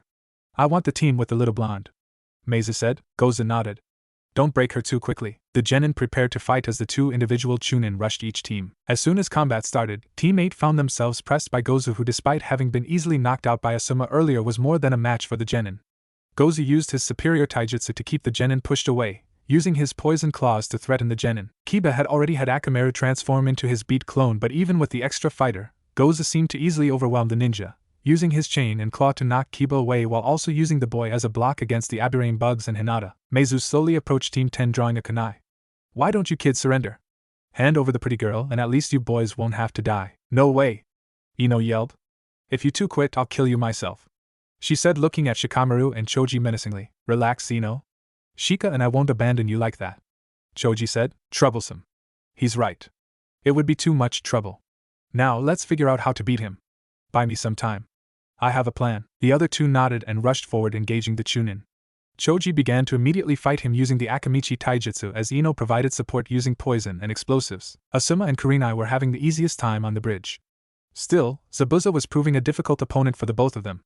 As soon as they'd begun to fight, Zabuza had used his hidden mist jutsu to block their sight, making it difficult for both jonin to spot out their enemy. Zabuza's silent killing technique made it difficult for them to pin down his location as well. On the other hand, Zabuza found Asuma to be equally skilled in close-quarters combat. His only real advantage once Asuma could see him was the range of his sword against the trench knives of Asuma, and even that was negated as Kurenai manipulated his senses with her genjutsu, forcing him to constantly interrupt his own chakra flow to escape the genjutsu. Asuma quickly moved into Zabuza's guard, slashing at his gut. Zabuza took a step back, avoiding the blade entirely, but thanks to Asuma's wind element modifying the blade, received a cut to his torso. He wasn't given any time to dwell on the cut as he suddenly began seeing double and found himself trying to deal with two copies of Asuma. Assuming one to be a shadow clone, Zabuza slashed at its head only to notice his sword pass through entirely, and felt a trench knife from thin air stab into his arm. The pain broke the genjutsu, but now, the disadvantages piled up as he retreated into the mist, taking time to plan and recover. Kakashi stood facing off against Kisame, Sharingan eye whirling as he prepared to fight the shark-like missing ninja. Deciding to take the initiative, Kakashi tossed a kunai at his opponent before charging at the man. Kisame easily blocked the kunai with Samehada and slashed at Kakashi's head. Kakashi ducked under the sword and using another kunai stabbed at Kisame. This one was also met with Samehada. Despite the large size of the man, Kakashi quickly found in a continued exchange that the man was fast, probably almost as fast as himself. He tried to make some space to channel chakra, but every time he began, he found that the chakra seemed to disappear as Kisame's sword swung by him. Having issues performing jutsu, Sharingan Kakashi? Kisame asked, grinning. Now, why would I tell you if I was? Kakashi asked nonchalantly, despite internally beginning to panic. That's true, but you should know that my beloved Samehada absorbs chakra. It loves the feast and you've fed it quite a bit. That lets me have plenty of chakra too. It won't absorb jutsu sadly, but oh well. Kakashi quickly began reformulating a plan based off the information he'd learned. He immediately pulled away, retreating quite a lot from Kisame, throwing a kunai and performing hand seals. Kunai Shadow Clone Jutsu. The one kunai turned into 20 that did not create much issue for Kisame but bought Kakashi enough time to perform another set of seals. Wind style. Vacuum wave. Kakashi exhaled a fast-moving sphere of vacuum wind which Kisame moved to block with his sword again. The sphere pushed Kisame back rather than becoming absorbed by the sword, confirming what Kisame said just a little before. Kakashi formed another series of hand seals. Wind style. Divine wind, and exhaled a small tornado that moved quickly towards Kisame, who began to move out of the way as Kakashi fired a stream of fire into it that turned it into a blazing hurricane that changed directions and began swirling towards Kakashi. Kisame began to form his own hand seals and summoned a vortex of water that slammed into the fiery tornado, eliminating it. He didn't have much time to anything else, though, as Kakashi was in his face with slashes aimed at his head with a kunai. Kisame blocked the hits and, using his Samehada as a plant, slammed his foot into Kakashi, sending Kakashi flying away.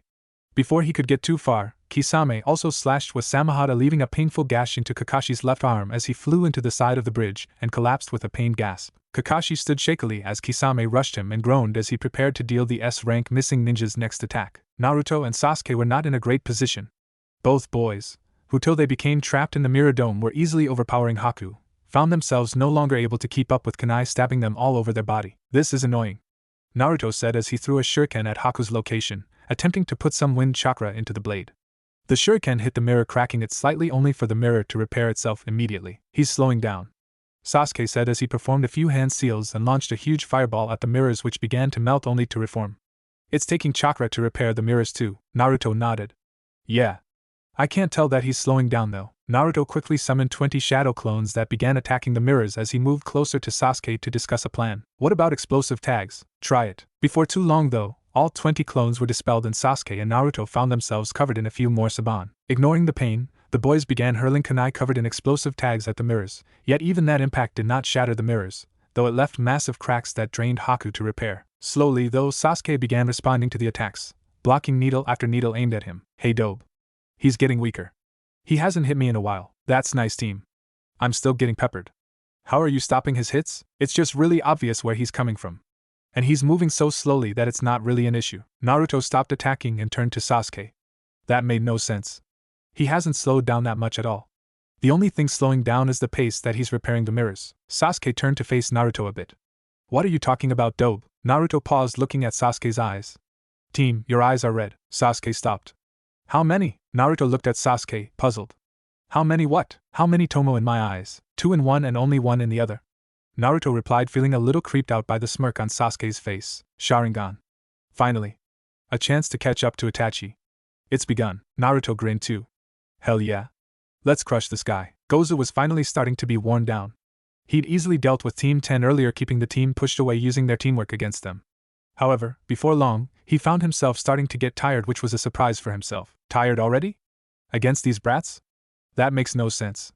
He thought as he used his arm to deflect a strike from the blue-haired girl and then spun to kick away Kiba and then jumped over a slow spinning Fang over Fang from the transformed Akamaru. As he did, he noticed Shino coming to punch him.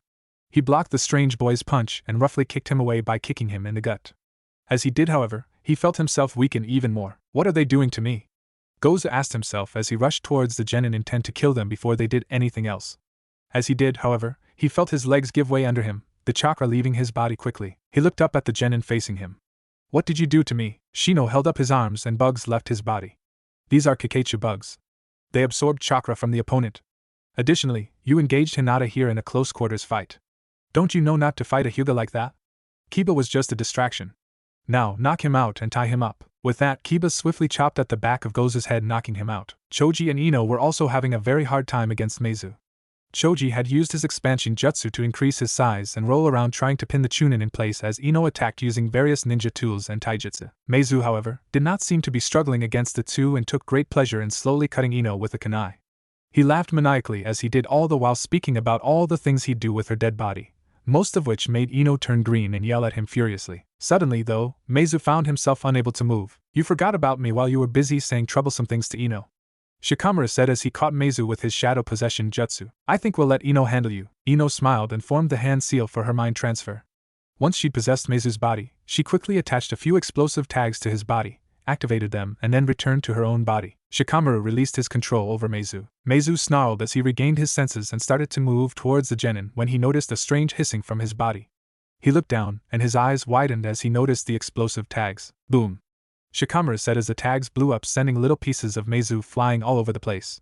Let's go check on teammate. Asuma and Kurenai were now wearing down on Zabuza, who was covered in wounds while the Konoha Jonin weren't even scratched.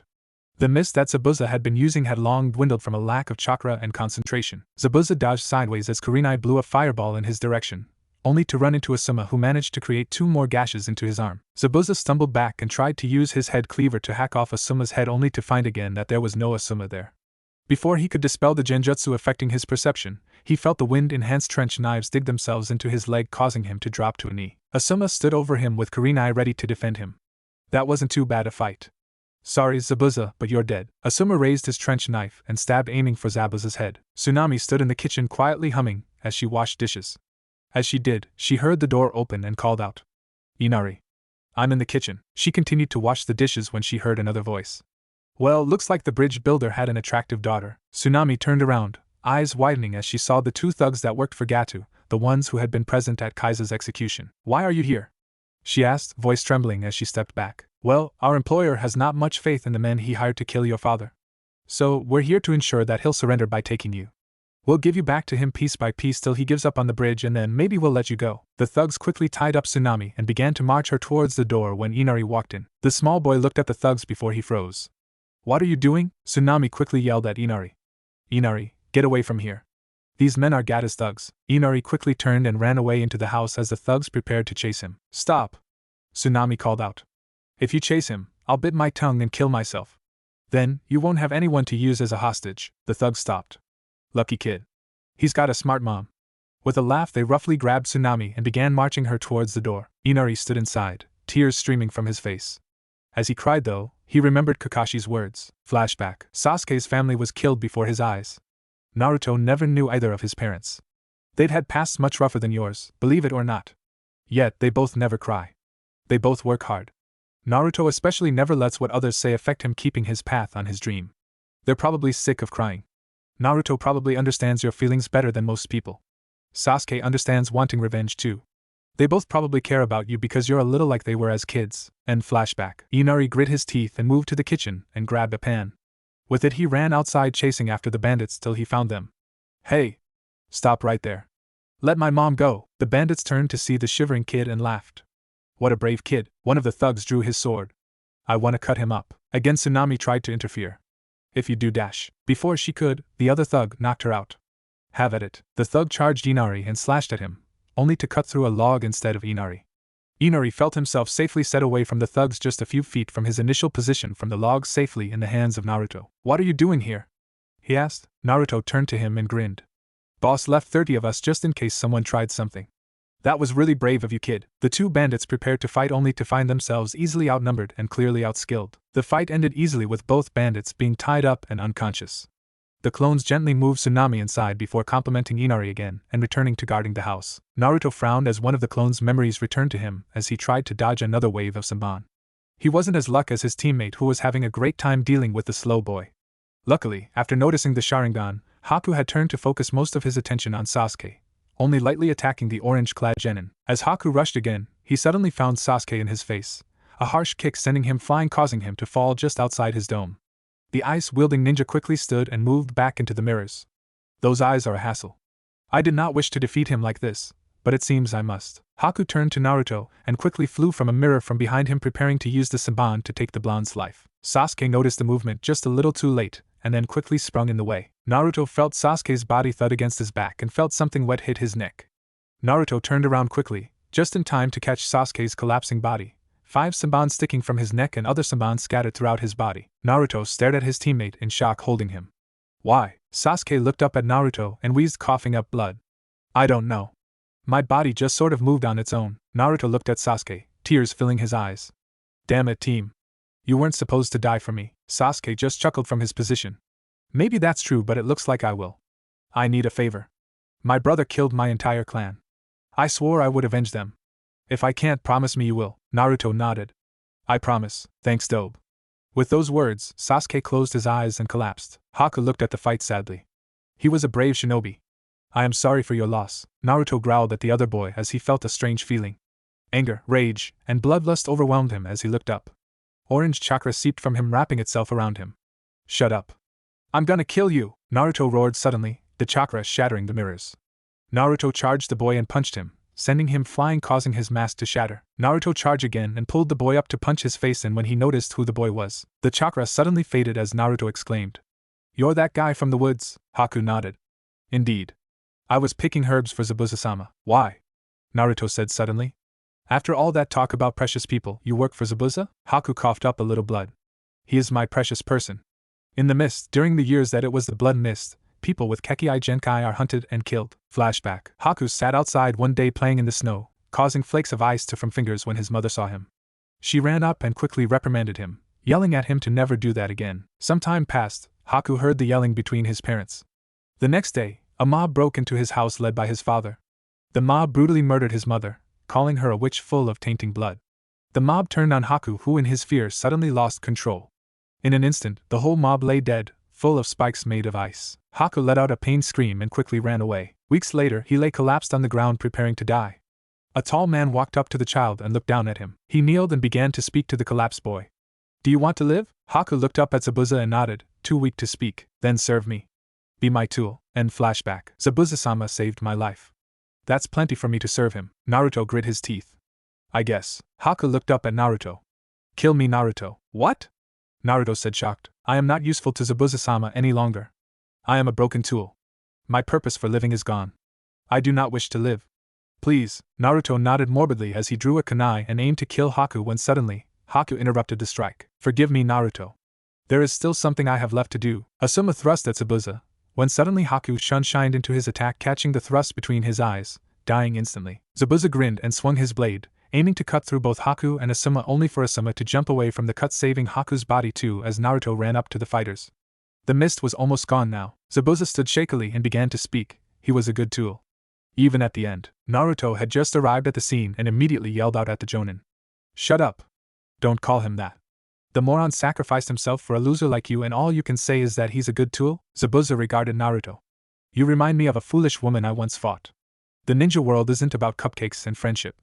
It's a world of death and despair. Get used to it. Naruto rolled his eyes. That's only because assholes like you are alive. I'll change that world and make it a better one. Zabuza ignored the boy and prepared to fight when a voice carried out over the bridge. I knew you'd fail.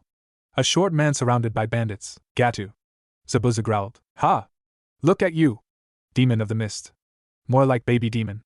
Gatu called. I was planning to kill you after anyway, but now it's too easy. Zabuza turned to Asuma and Kurenai. It looks like my contract is void. Therefore, so is our contract. Zabuza turned towards Gatu and then began to walk in his direction. He sped up quickly, cutting through the bandits that stepped up to guard their boss. He ignored the spears that stabbed into him, the cuts from katana into his body and easily closed the distance between himself and the shipping tycoon. I'll show you who's a real demon now, Gatu. I'll have all eternity to in hell. With those words, Zabuza cut through Gatu, splitting the man in half before collapsing. Kisame and Kakashi stood facing off against each other. Kakashi was bleeding profusely from the sharkskin sword that had ripped into him repeatedly. Kisame had his own share of cuts that Kakashi had inflicted. His left arm was bleeding from a strange lightning dragon technique Kakashi used to tear through the S-rank ninja's arm. The two stood facing off as they heard the conversation between Gatu and Zabuza. They saw the demon of the mist collapse, but Kakashi kept his eyes focused on the shark-like man, not daring to look away. Looks like our fight ends, Kakashi of the Sharingan, Kisame said with a grin. My contract is void. Another day perhaps. With those words, Kisame dove off the bridge, into the water and disappeared. Kakashi turned and moved near Asuma and Kurenai. You look like hell, Kakashi, Asuma said. Kakashi I smiled. I feel like hell. I never got back up from you two, so it was tough. Sorry. He wasn't quite as easy as we thought, Kurenai said. The bandits on the other side now turned to the few ninja on the bridge. Well, now I guess we'll have to raid the village to get our pay. The bandits began to advance when the other genin rejoined the Jonin and Naruto on the bridge. An arrow also suddenly hit the bridge in front of the bandits. Villagers stood at the back of the bridge, led by Inari, who was holding a small crossbow. We won't let you in our homes.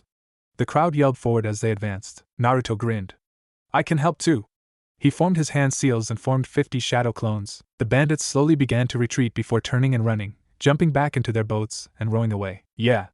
That's what I thought, Naruto said. As soon as the fight was over, however, Naruto turned and began to walk back towards where he'd been fighting Haku. Sakura ran up to him. Naruto, where's Sasuke-kun? Naruto gave Sakura a sad look and turned and looked at the location where the mist slowly died down, leaving a collapsed Sasuke in view. The genin stopped shocked as they moved to approach the fallen body of their comrade. The Jonin joined their team. He died protecting me. I couldn't see the attack. It came from behind, Naruto said, turning to Kakashi, who placed a hand on his shoulder. Sakura collapsed onto her knees near Sasuke and placed her head on him, crying. The other genin looked on sadly. Suddenly Sasuke spoke. Sakura. Naruto turned quickly to Sasuke and Sakura sat up suddenly. Sasuke-kun, you're really heavy. That hurt. Naruto burst out laughing as the Sakura pouted while crying tears of joy. You're alive. Kakashi looked towards Haku's dead body. False death state. Looks like he never meant to kill you, Sasuke. We should give the two a proper burial. Then, let's rest up, finish the bridge, and head back to Konoha, Kurenai said, looking towards the dead body of Haku as well. The teams prepared to return to the village as the bridge was finally complete. The group prepared to return as the villagers said their final goodbyes to the ninja. Inari was trying desperately not to cry after apologizing to Sasuke for his words, who forgave him. It's okay to cry when you're happy, Naruto told him, laughing as the boy burst out in tears. Don't worry. I'm sure Sasuke-team will miss you too. With those words, the ninja began their long walk back to the village. Tazuna turned to his fellow villagers. I have a name for the bridge. Tsunami looked at the man. What's that? Tazuna looked at the ninja. The Great Konoha Bridge. The villagers cheered at the name, and Tazuna grinned. The walk back to the village was peaceful for the Konoha teams. For most of the trip, Kakashi read his little book. Sasuke played with his eyes, asking Kakashi questions occasionally, and occasionally speaking to Naruto about what he was learning.